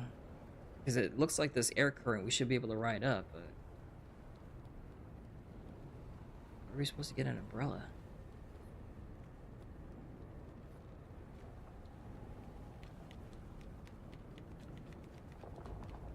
Maybe we missed something back here?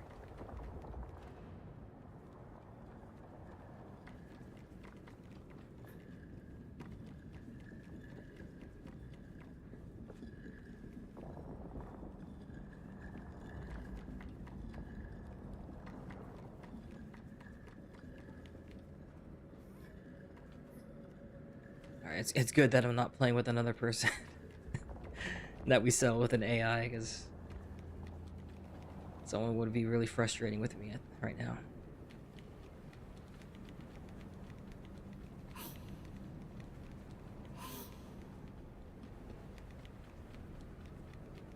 Yeah, see if I could cue her to do something.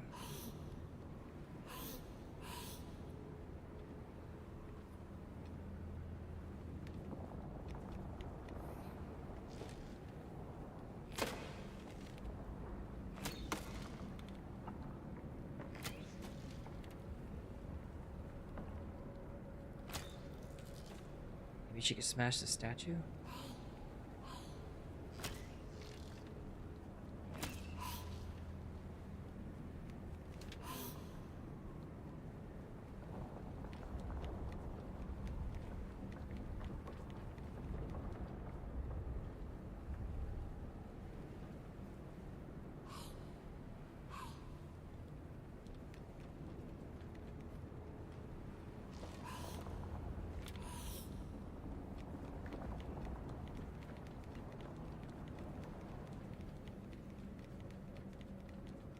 Anything to pick up and throw? Let's see.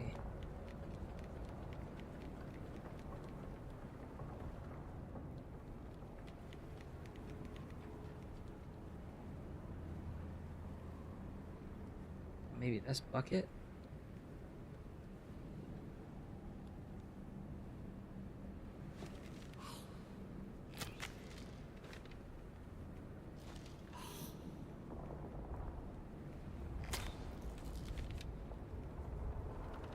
Oh, okay.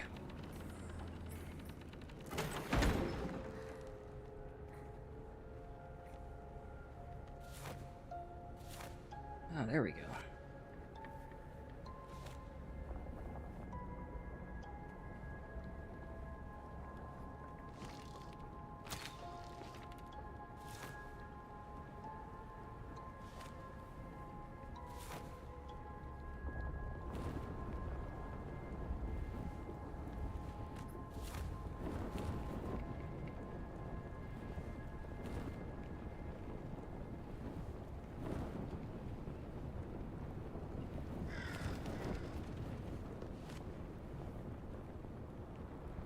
I wonder if there's something down below.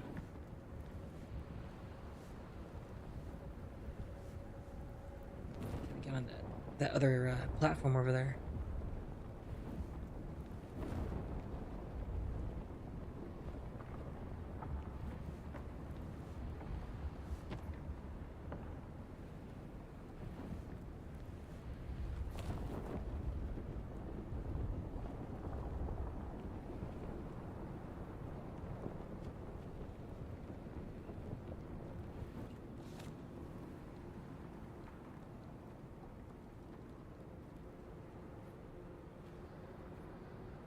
Oops. Oh.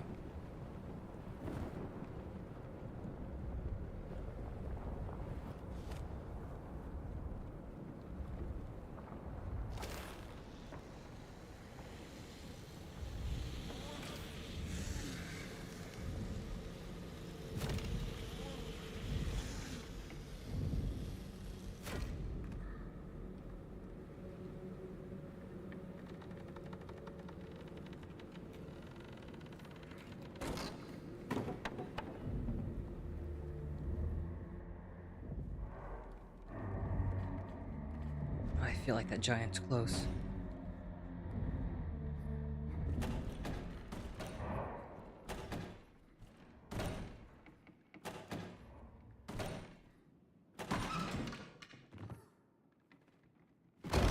Oh shit. Run.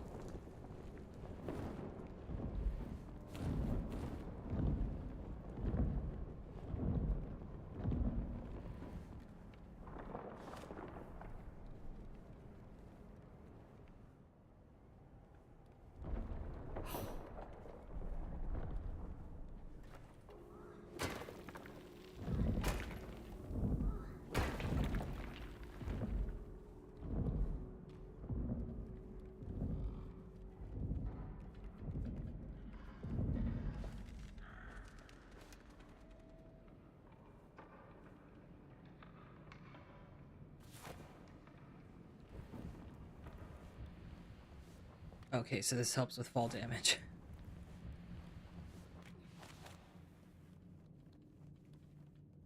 Dang, so I probably could have dropped down to that platform earlier. Hopefully there wasn't something there. Like a collectible.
Yeah, it must be. Maybe we should have tested that out.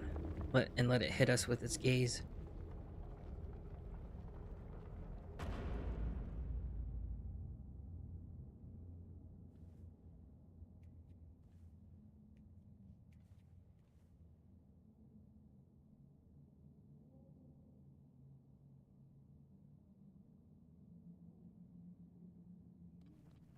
Oh wait, there's something over here.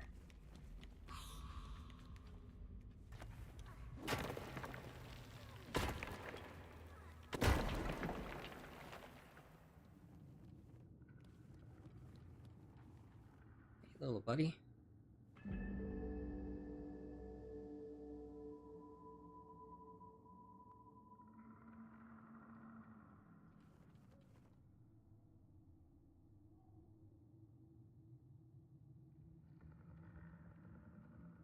Oh, so there's probably is a connection with the first game.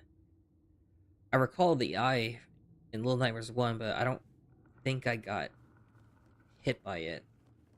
So I never really got to see what it did.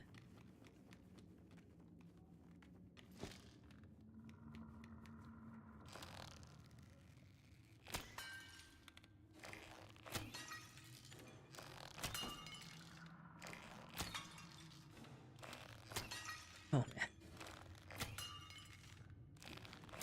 Gotta get a trophy for shooting all these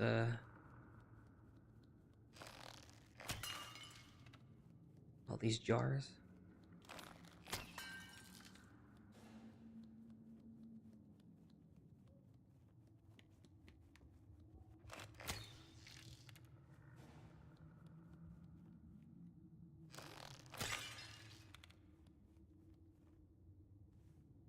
True.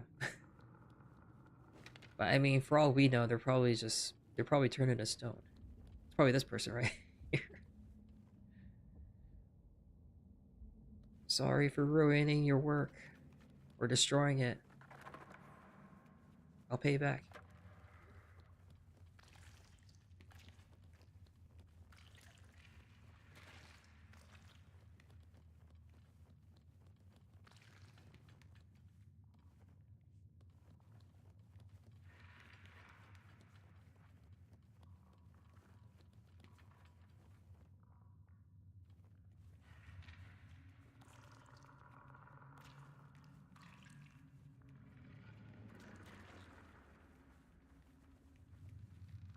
Oh.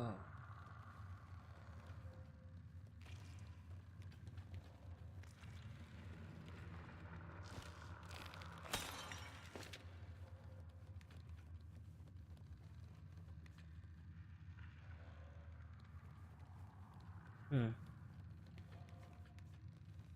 It's interesting. So some people got turned to stone. Others, yeah, turned into a museum.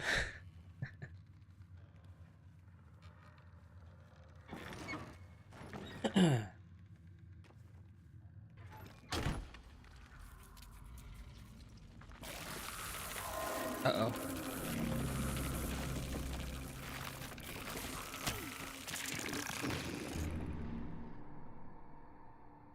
What? Oh, hey, Ashley, Rose. Doing pretty good. We just barely started, Little Nightmares 3.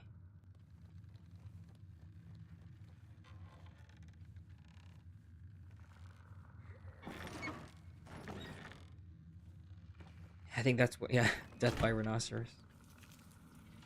Beetle. I think I had to save her. Perhaps. Yeah.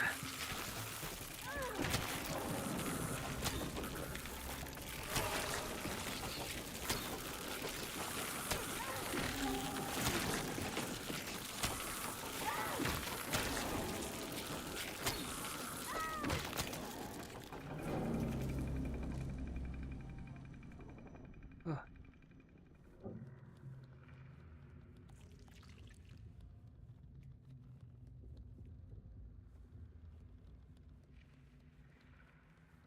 Yeah, teamwork is needed for this. Most definitely.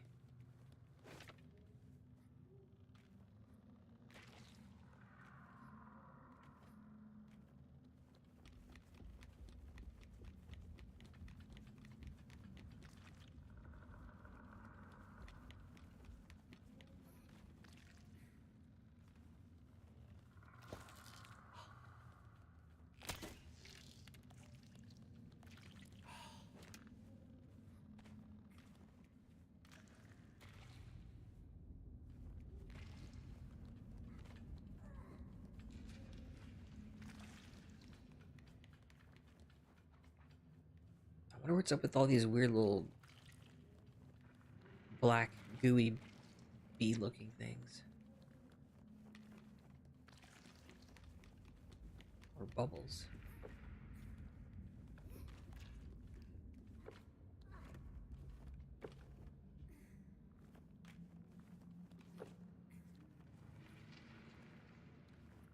Boba.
Is that one of those, hold on.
Sounds getting a bit closer.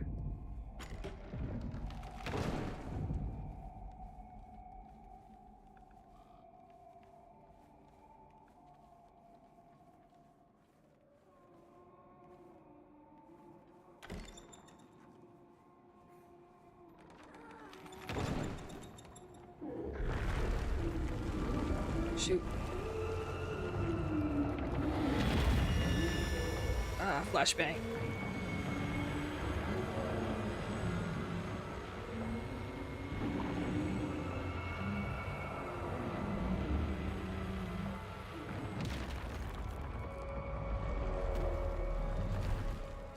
My eyes!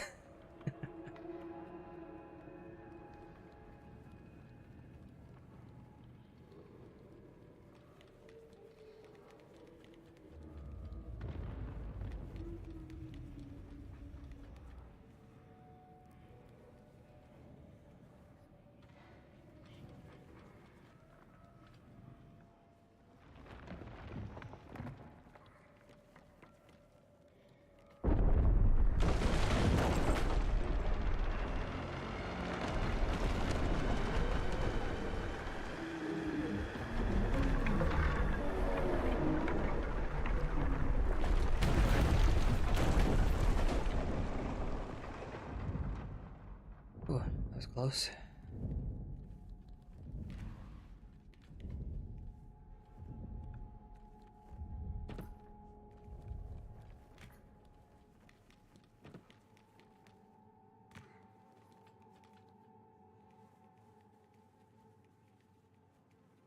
I wonder if we're gonna experience some epic boss fight with that giant doll.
I was gonna say, it either looks like a necklace or it looks like one of those baby teething toys.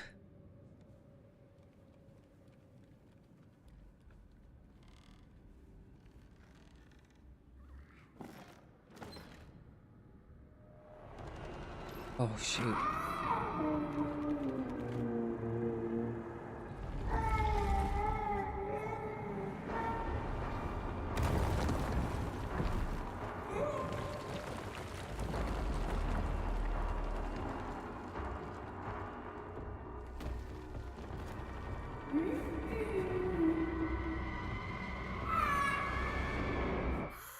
What?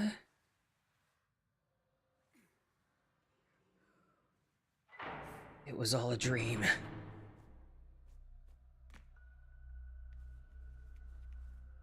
No, I agree, that was one quite ugly baby.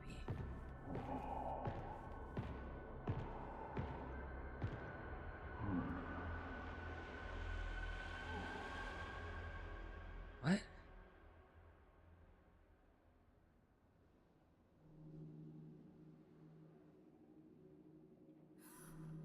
Is this just a dream, or are we hallucinating?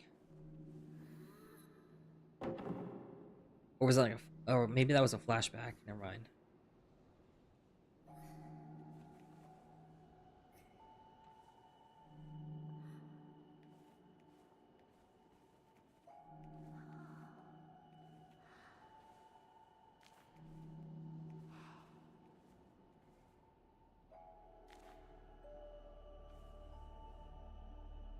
What did she just give me?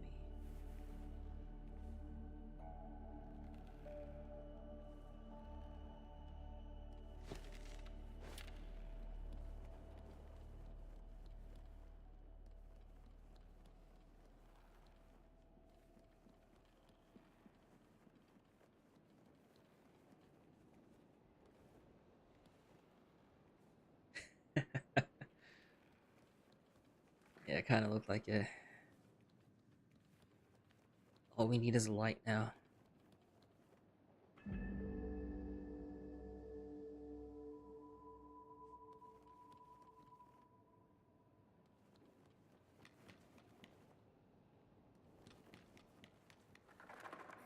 So whatever that was, a flashback or a dream, it kind of looked like we were either in a prison or like an insane asylum or something.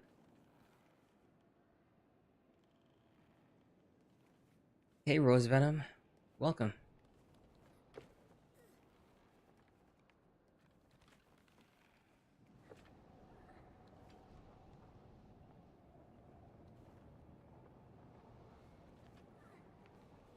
Oh, it looks pretty dark on the stream. Let me see if I could, I think I could raise the brightness a bit.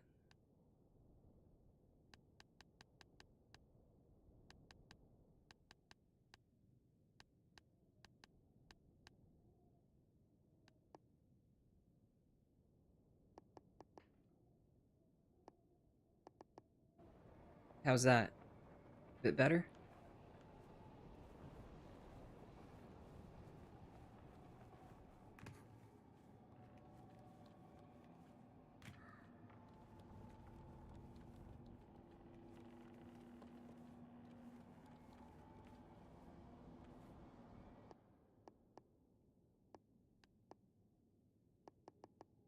Maybe I could raise it a bit more.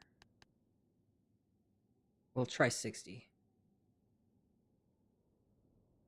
Still got plenty of more. Just let me know if it does appear dark still.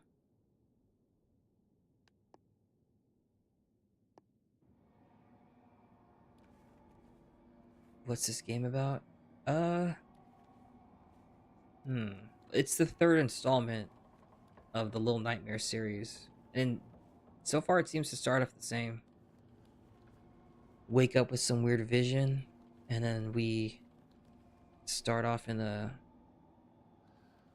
kind of like a dystopian apocalyptic world. You kind of get some insight of what happened as you explore.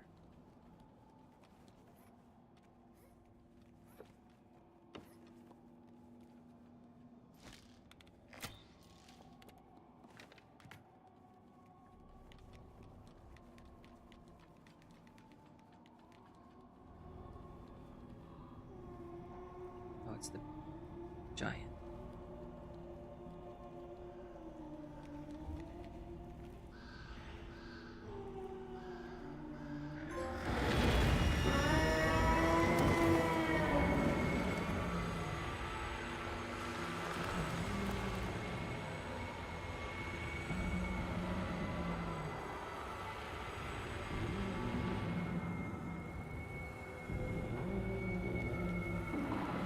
Oh no!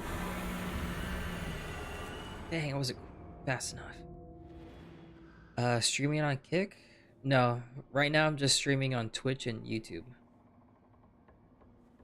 I've thought about streaming on Kick, but not sure if my internet is strong enough to handle three streams at once.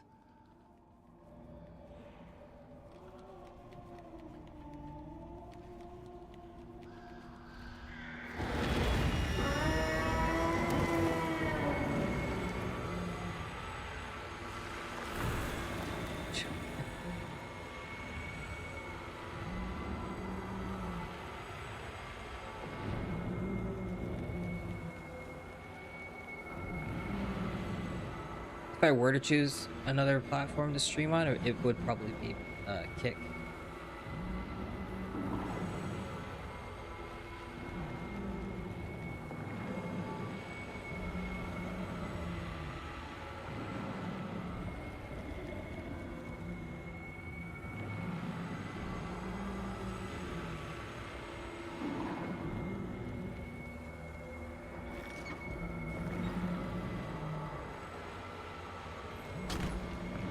Ooh.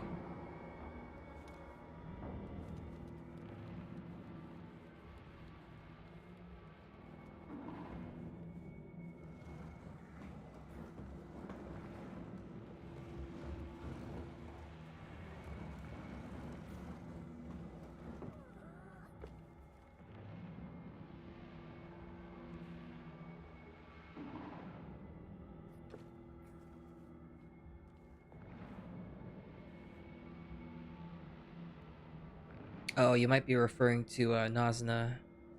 They're on YouTube chat.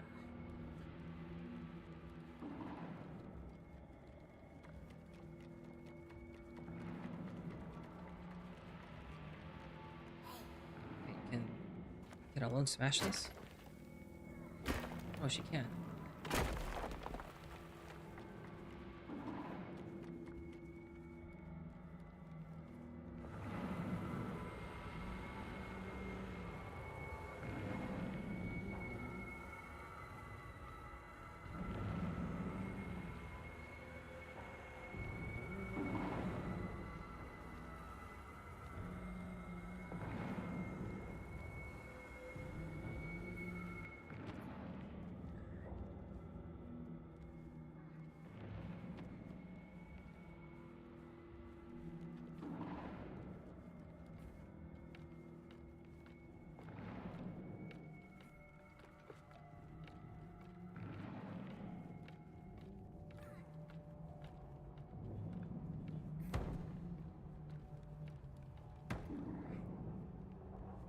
Oh, look at this guy.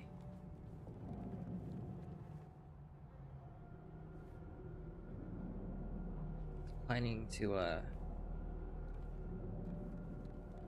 hang himself before getting petrified?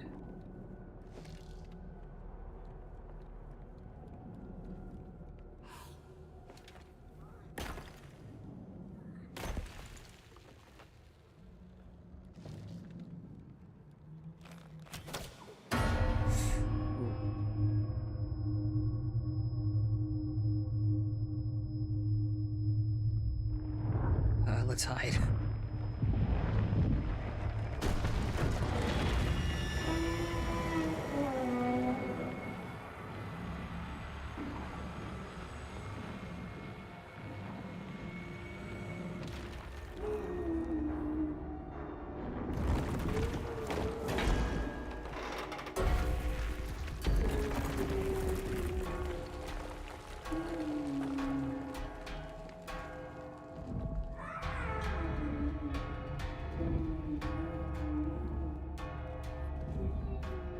Hopefully that'll keep that thing occupied.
Oh, okay.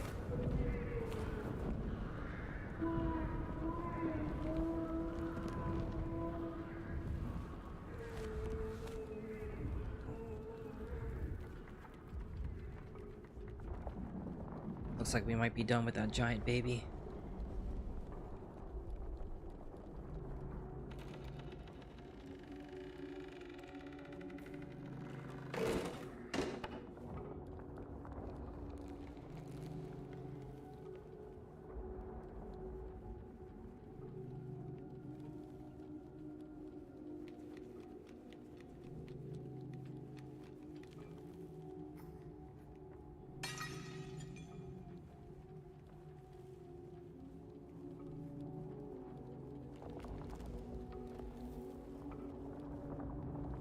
Oh, thanks.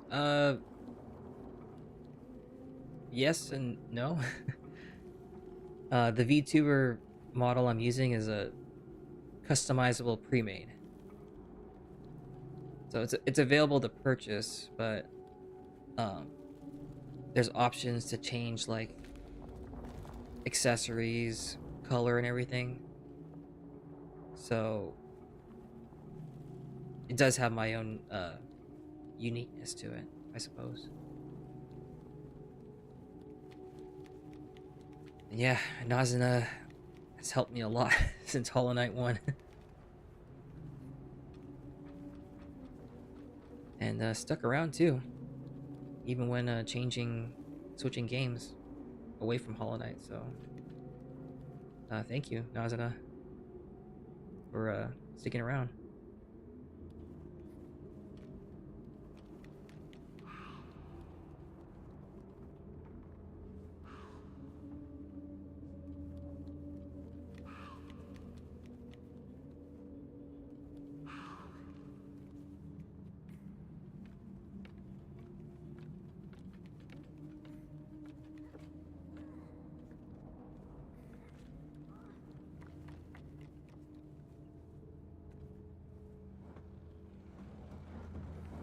Okay, I see.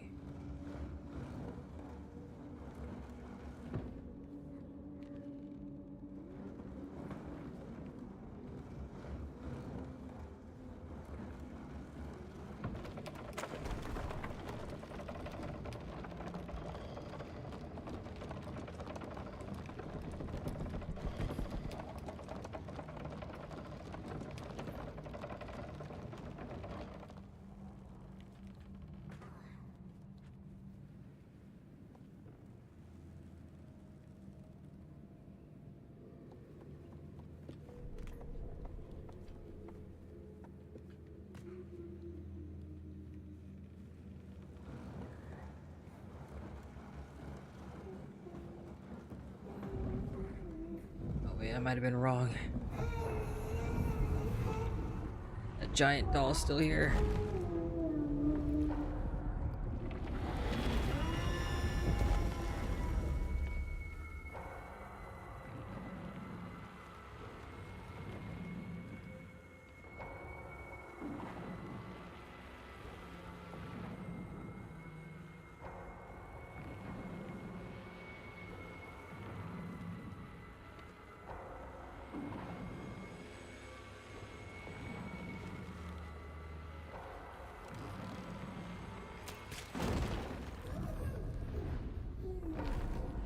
Oh, shoot.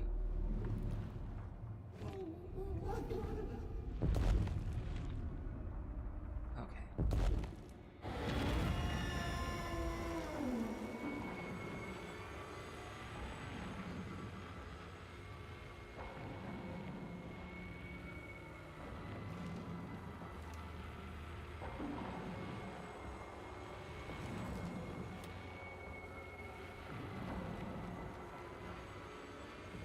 Oh no! Ah!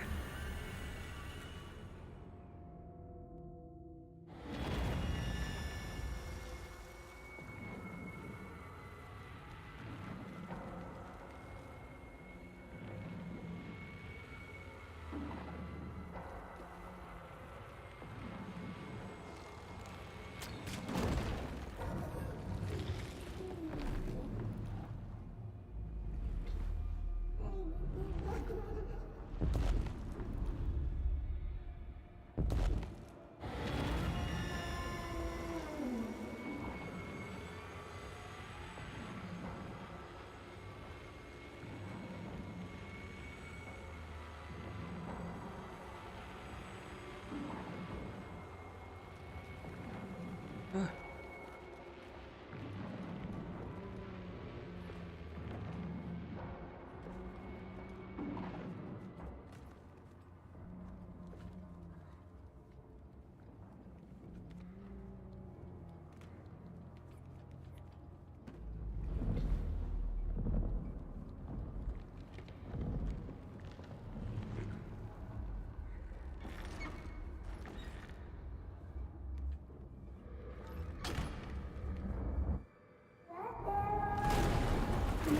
Oh no.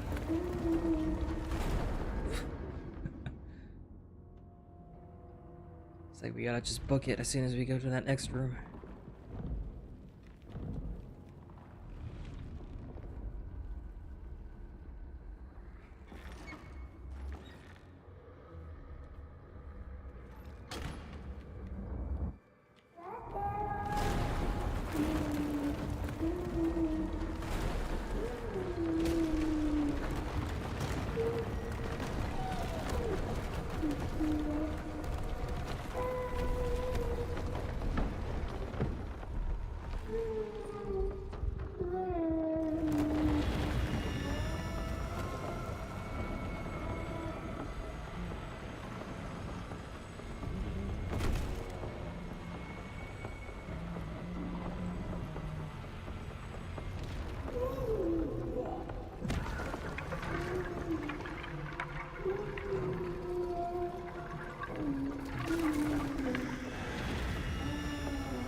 Looks like the crows are helping us. Ravens, I'm not sure.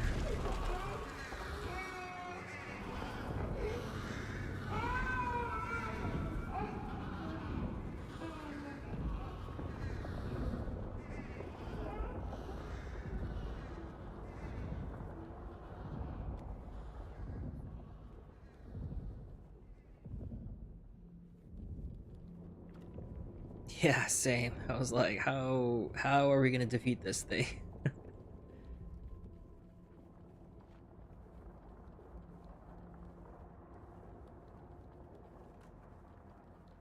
Thankfully, the birds came to the rescue.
magic mirror.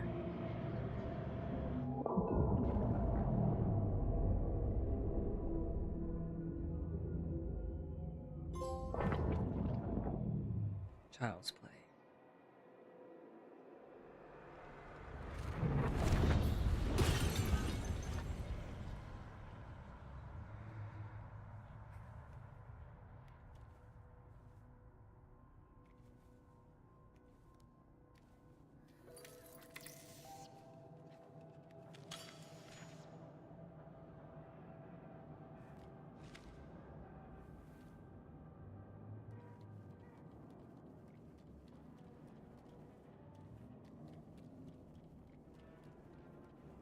Hey, this kind of reminds me of the start of Little Nightmares 1. Isn't this where 6 woke up? In the first game?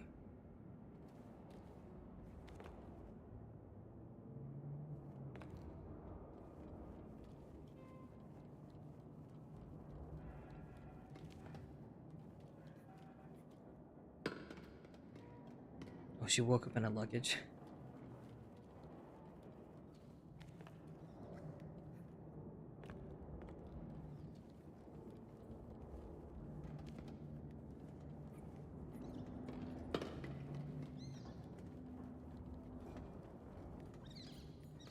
Oh, look at this poor rat.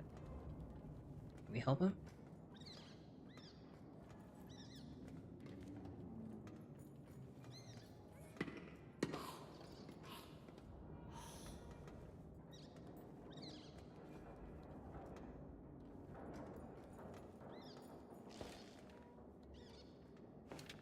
I guess we can't help him.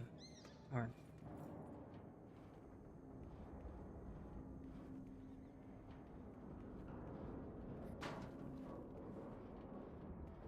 Definitely getting Little Nightmares 1 vibes from this. Look at that.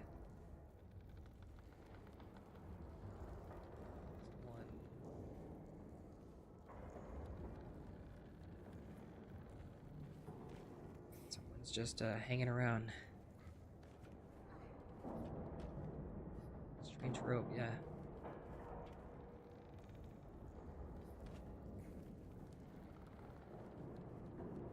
Maybe it's the chef from the first game.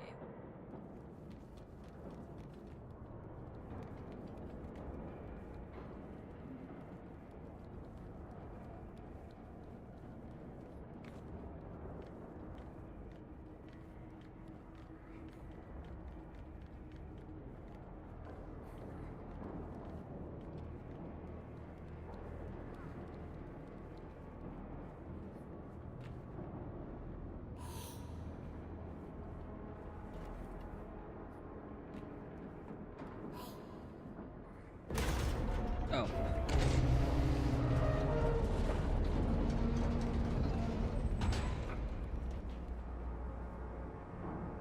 Those definitely only look like the people from the first game.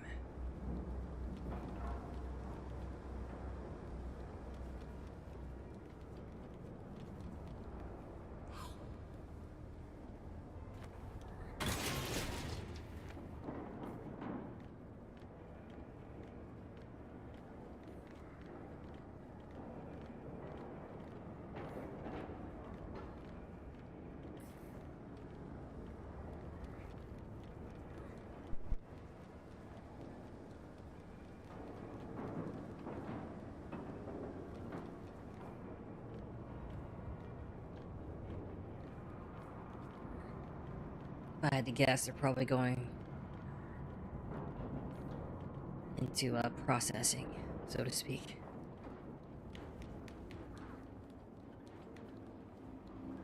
Oh.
How did she see us?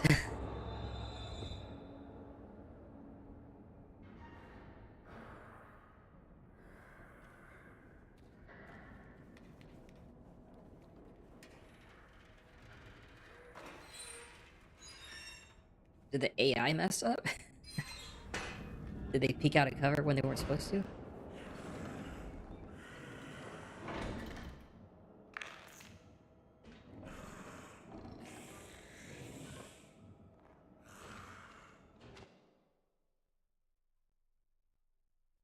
What's going on with my mic?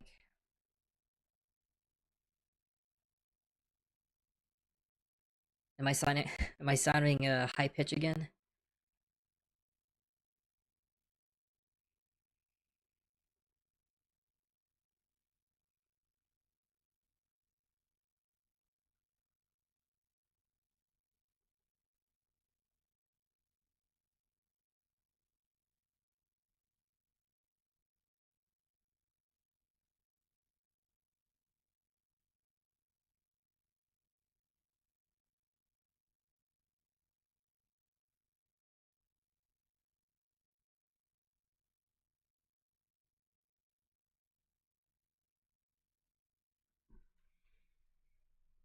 How's that?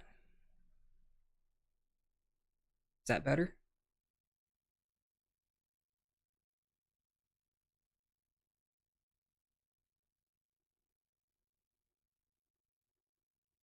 Bingo. Good old unplugging it and plugging it back in.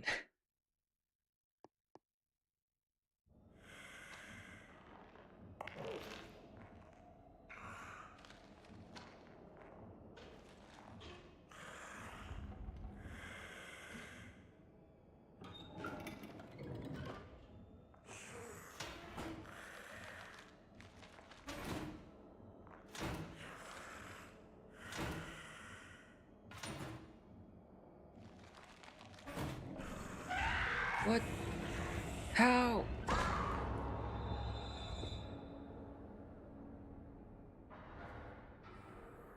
Dang. Looks like we can't wait too long.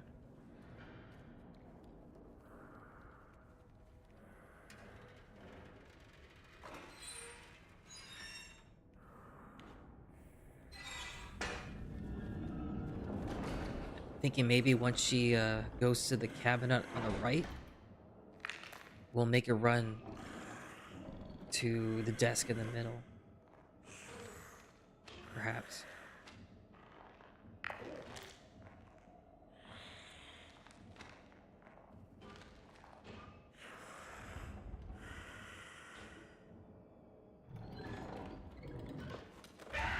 What the fuck, man? Ah!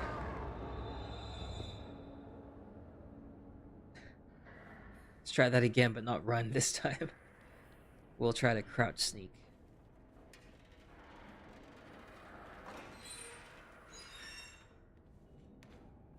Might be another medical place. Oh no. As long as there's no weeping angel mechanic.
Yeah, everyone in this world seems so.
Wait.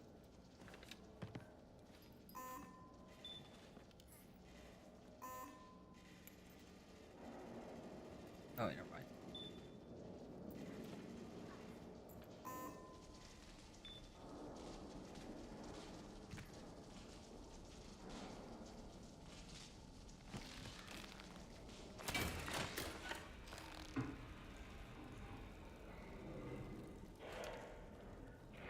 Okay, that's good to know. We could shoot buttons to activate them.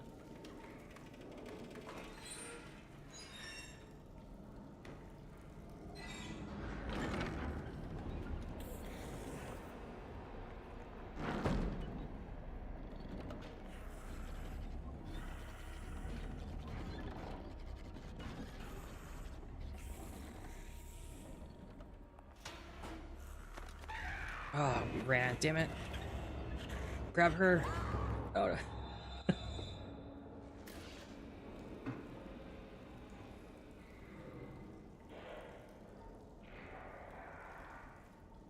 I forgot. All the bad guys in these game series have perfect hearing for some reason.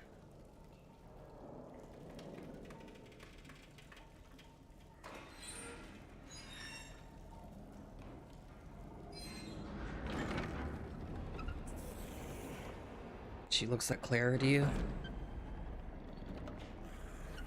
Why would you say that?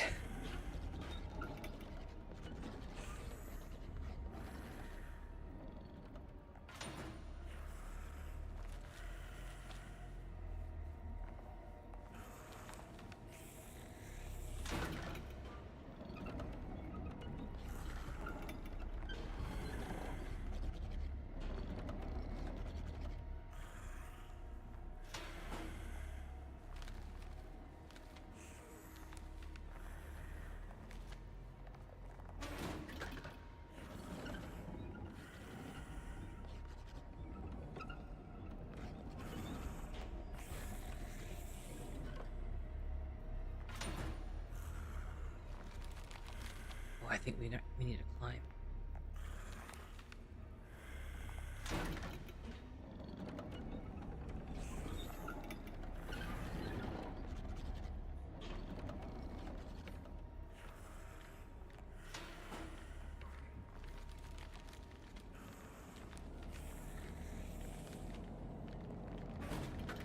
Let's hope her neck can't stretch.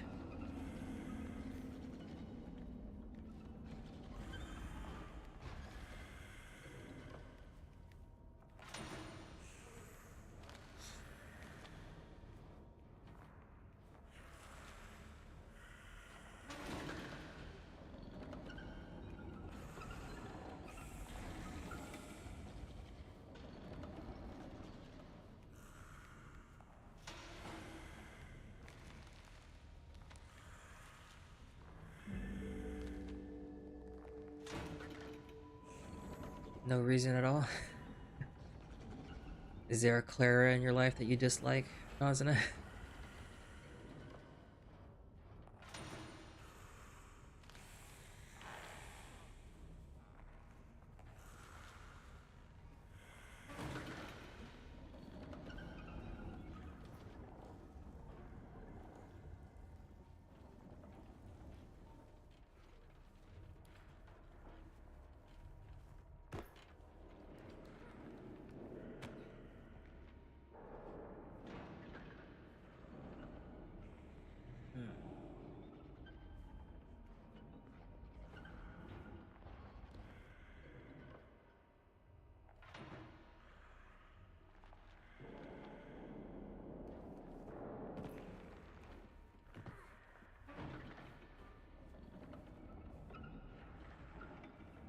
Alright, this door's probably gonna trigger their attention.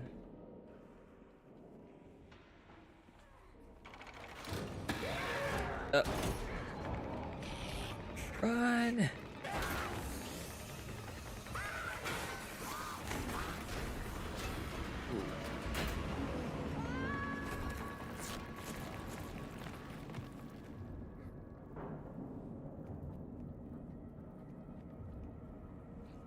She just gives off Clara vibe.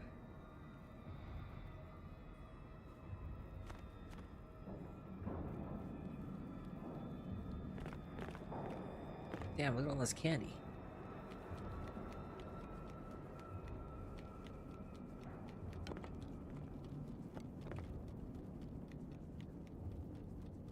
Bunch of wasted sweets, yeah.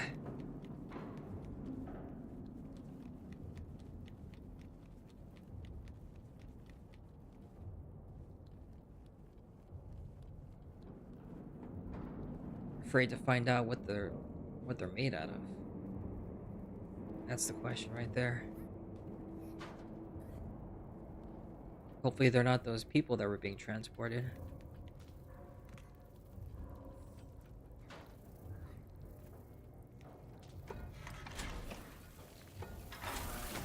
Oh wait, you might need this.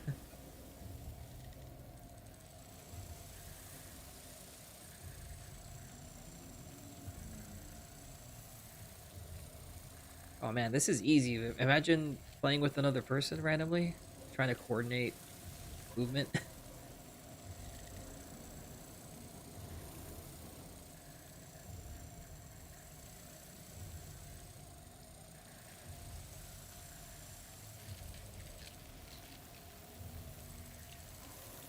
Control so hard, yeah. Too much of a temptation. So I'll set this down so she can grab it.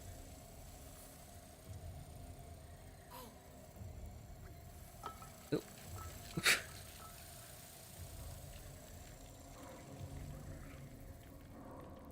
Did not mean to chuck it. I was just trying to drop it.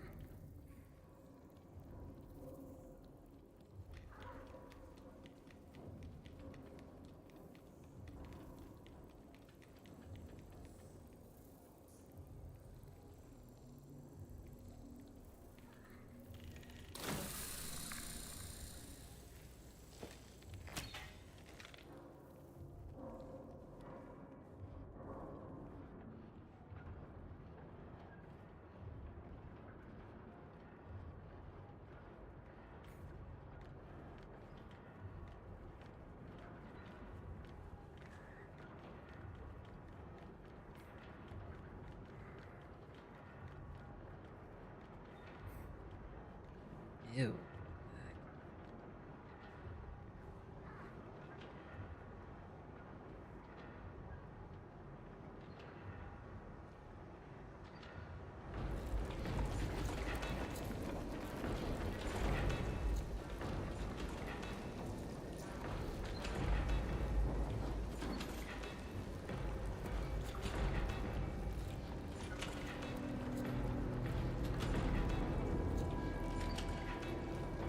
Nah, that's how these sweets are made. Ugh.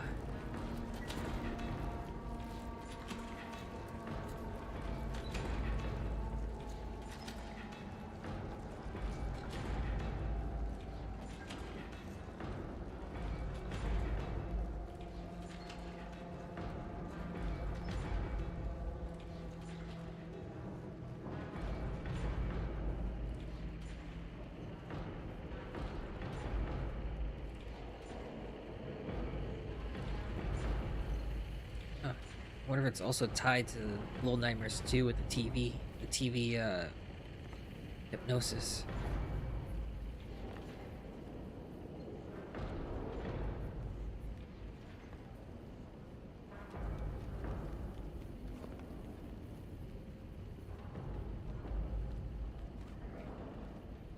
Meat candy.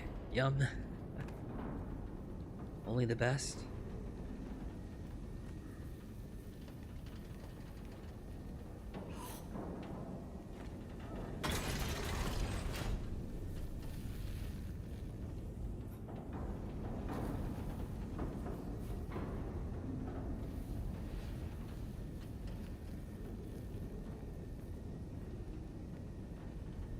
Oh, wait, did we lose our umbrella?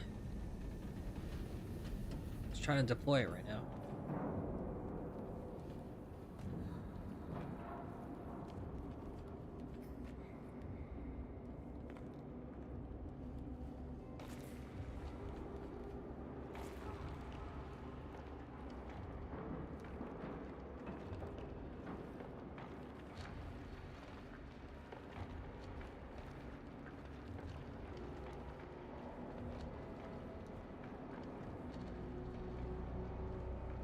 What's the point of all this candy?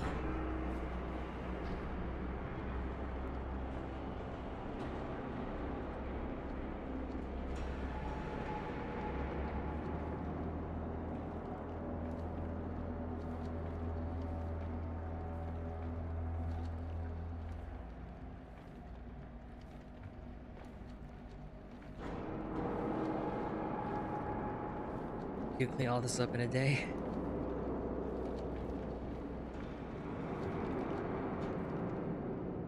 I don't know.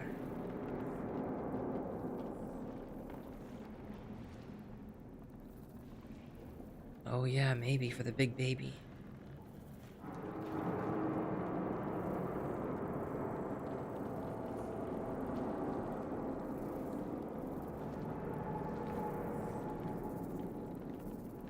Yeah.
I don't even want to try to imagine.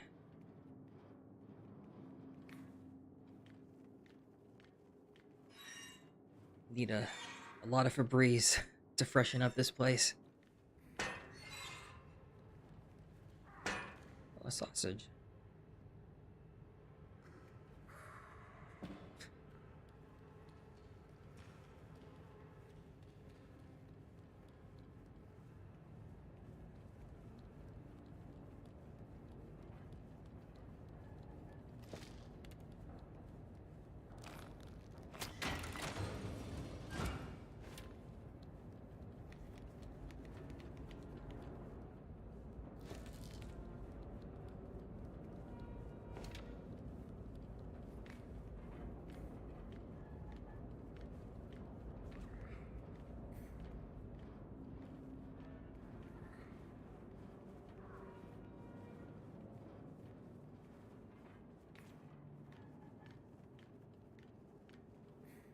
Yeah, otherwise we'd be stuck trying to throw something at that button like last time.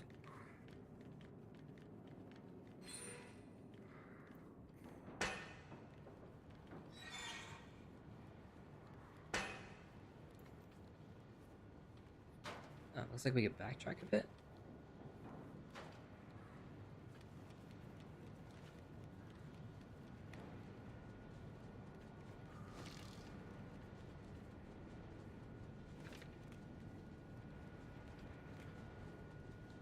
Wait. Kinda looks like where we have to go, so I wonder what's on the other side.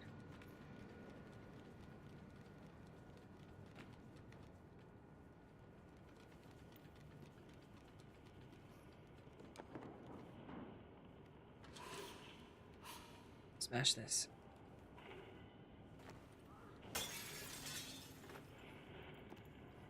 You were so close. In Rain World?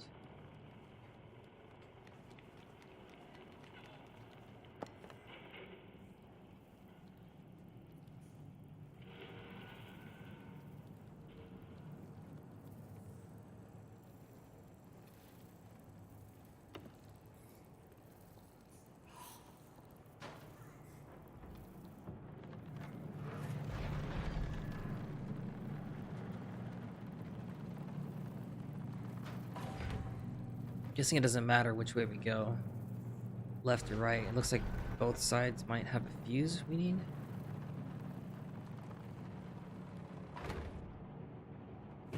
Wait, no, that looks like a place we need to go. Let's backtrack and go the other way.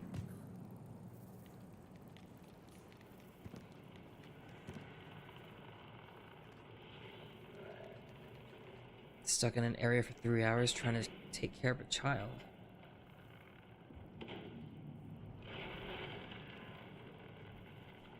Aw. I'm sure you'll get it. Never give up.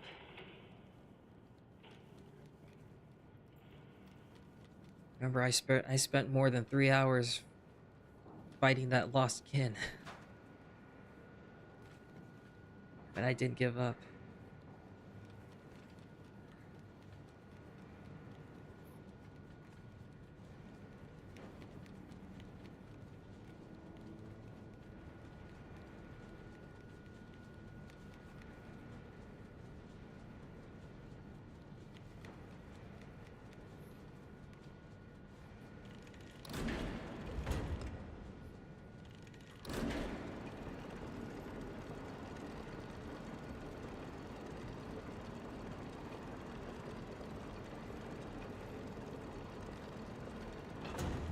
Oh.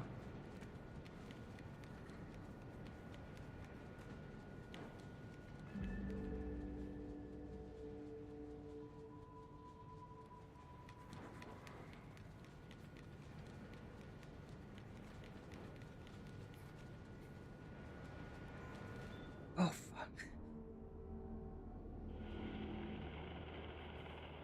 Dang.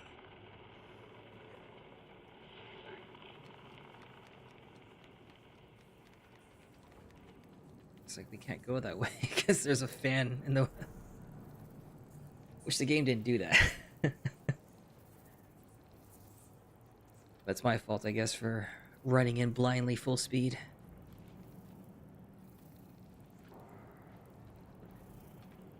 Right? There's nothing else we could do in that area, I think.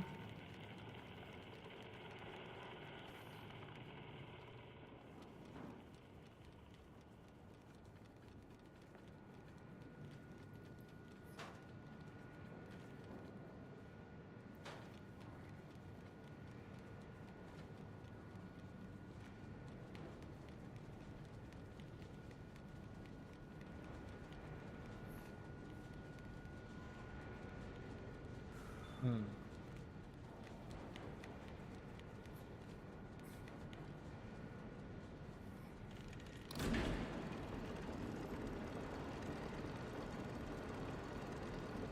No, the fan's still going.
I mean, does it really matter if he sees us? It's not like he could do anything to catch us.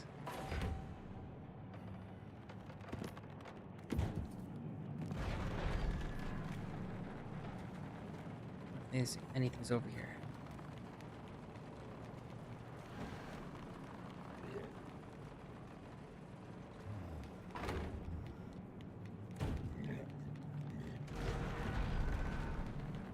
Yeah, I don't think he's a threat.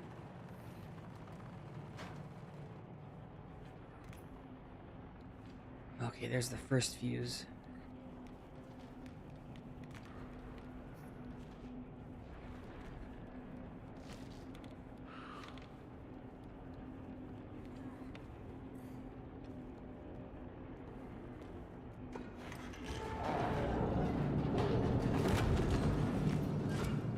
Uh-oh.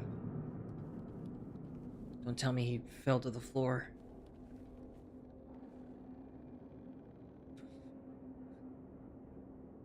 Well, at least it doesn't look like he's gonna get up anytime soon.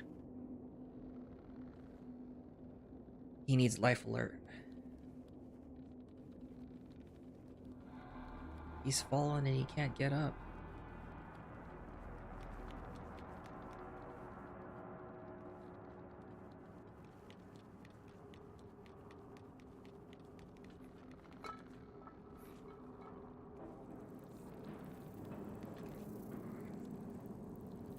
Wait, did he move slightly?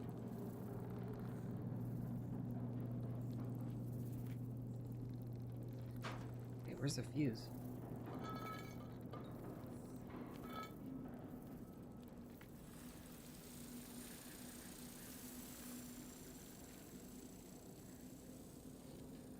I wonder if this facility has, or if this place has benefits.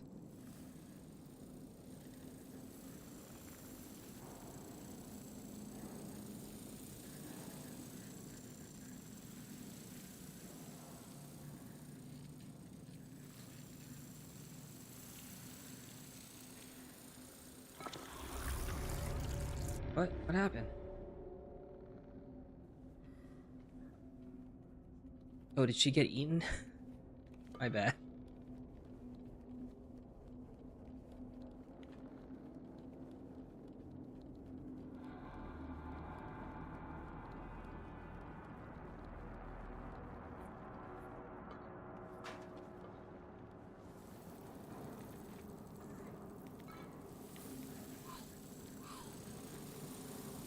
Yeah, I'll go a bit slower this time.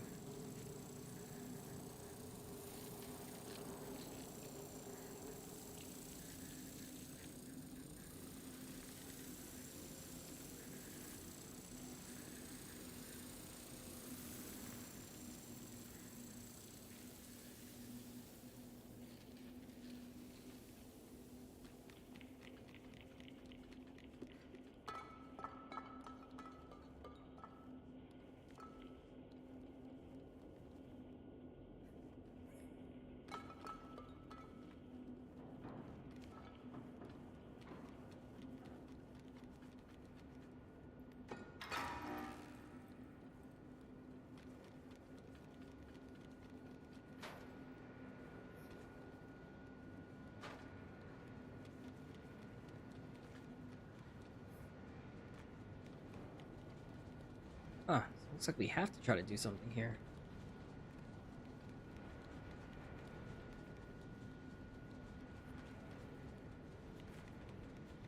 Oh, wait. Ah.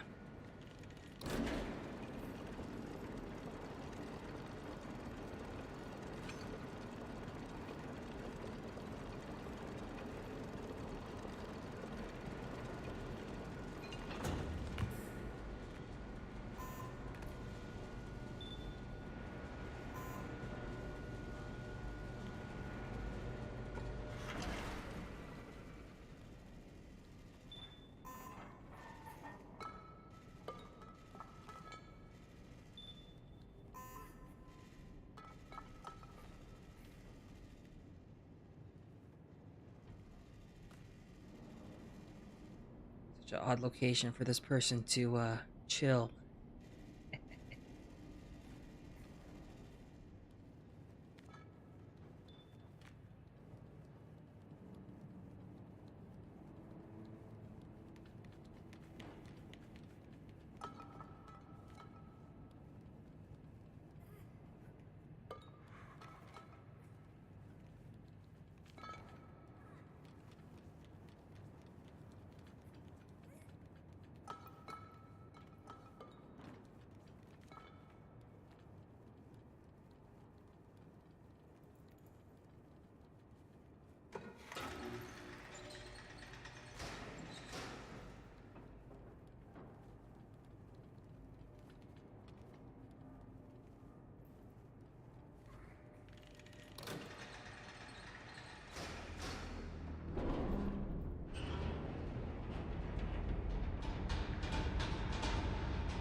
Alright, looks like we reached a new area.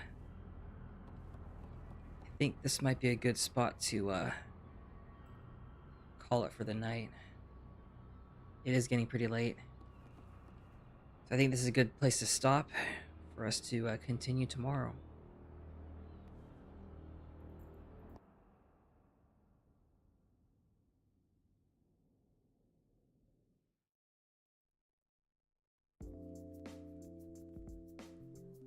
Yeah, good game so far. Same with the killer frequency too. I was surprised with that game. Hopefully, Little Nightmares 3 is gonna be, like, lengthy. So far, pretty good mechanics, but I'm hoping there's even more surprises for us when we continue. But tomorrow and for the weekend too, obviously we'll continue Little Nightmares 3, but I think maybe tomorrow I'll try to squeeze in a mixture of Little Nightmares and then Battlefield 6. Does that sound like a pretty good combo?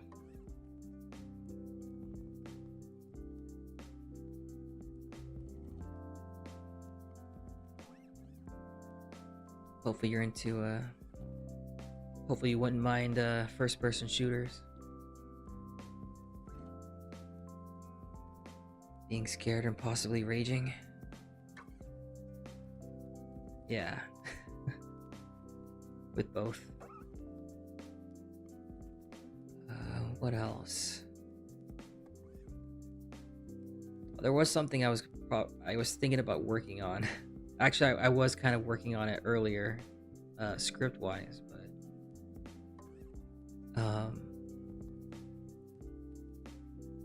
I saw through other channels there was a VTuber production agency that's now open for auditions. From the looks of it, there's no restrictions. There's no minimum. They're accepting all. So I'm thinking open for both female and male VTubers, perhaps, regardless of how big or small they are. So I was thinking about applying. I mean, it wouldn't hurt to try, right? I wouldn't mind having the guidance and assistance of a VTuber agency corporation to help out, you know? But we'll see. Yeah, definitely. Obviously not signing anything before fully reading like contracts and whatnot. But at least they seem to have a good track record.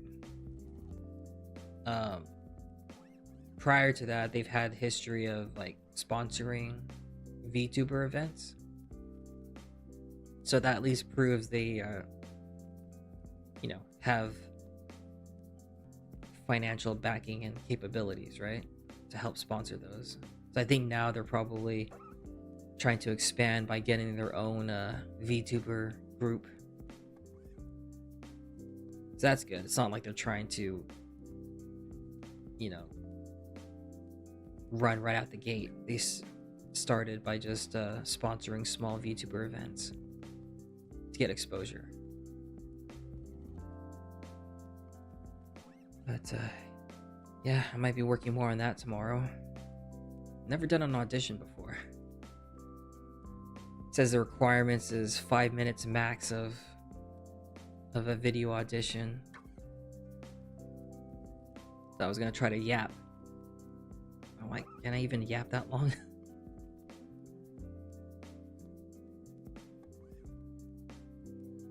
But hopefully, I mean, it's gonna be a good experience nonetheless. I got this, maybe. I was reading some of the comments. Oh, wait, no. I think it was one of their own posts that already they have over 100 submissions. So, competition's tough. But I'll give it a shot. Got nothing to lose.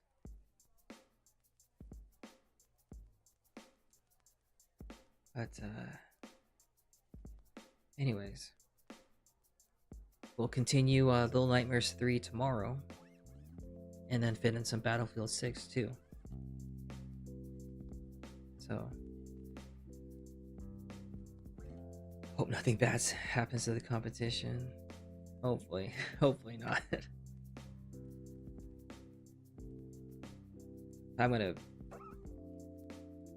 I would be so surprised if I somehow get a follow-up for like an interview or something. That'd be crazy.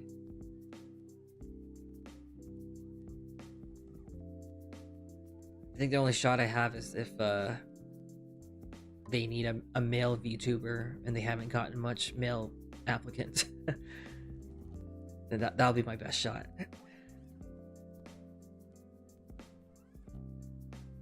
But yeah, we'll see. But without further ado, hope y'all enjoyed the stream. Hope anyone that popped in throughout also enjoyed it. And I hope anyone that decides to check out the saved VOD later also enjoys it. That being said, I'll see you guys tomorrow. Have a good rest of your night. See ya.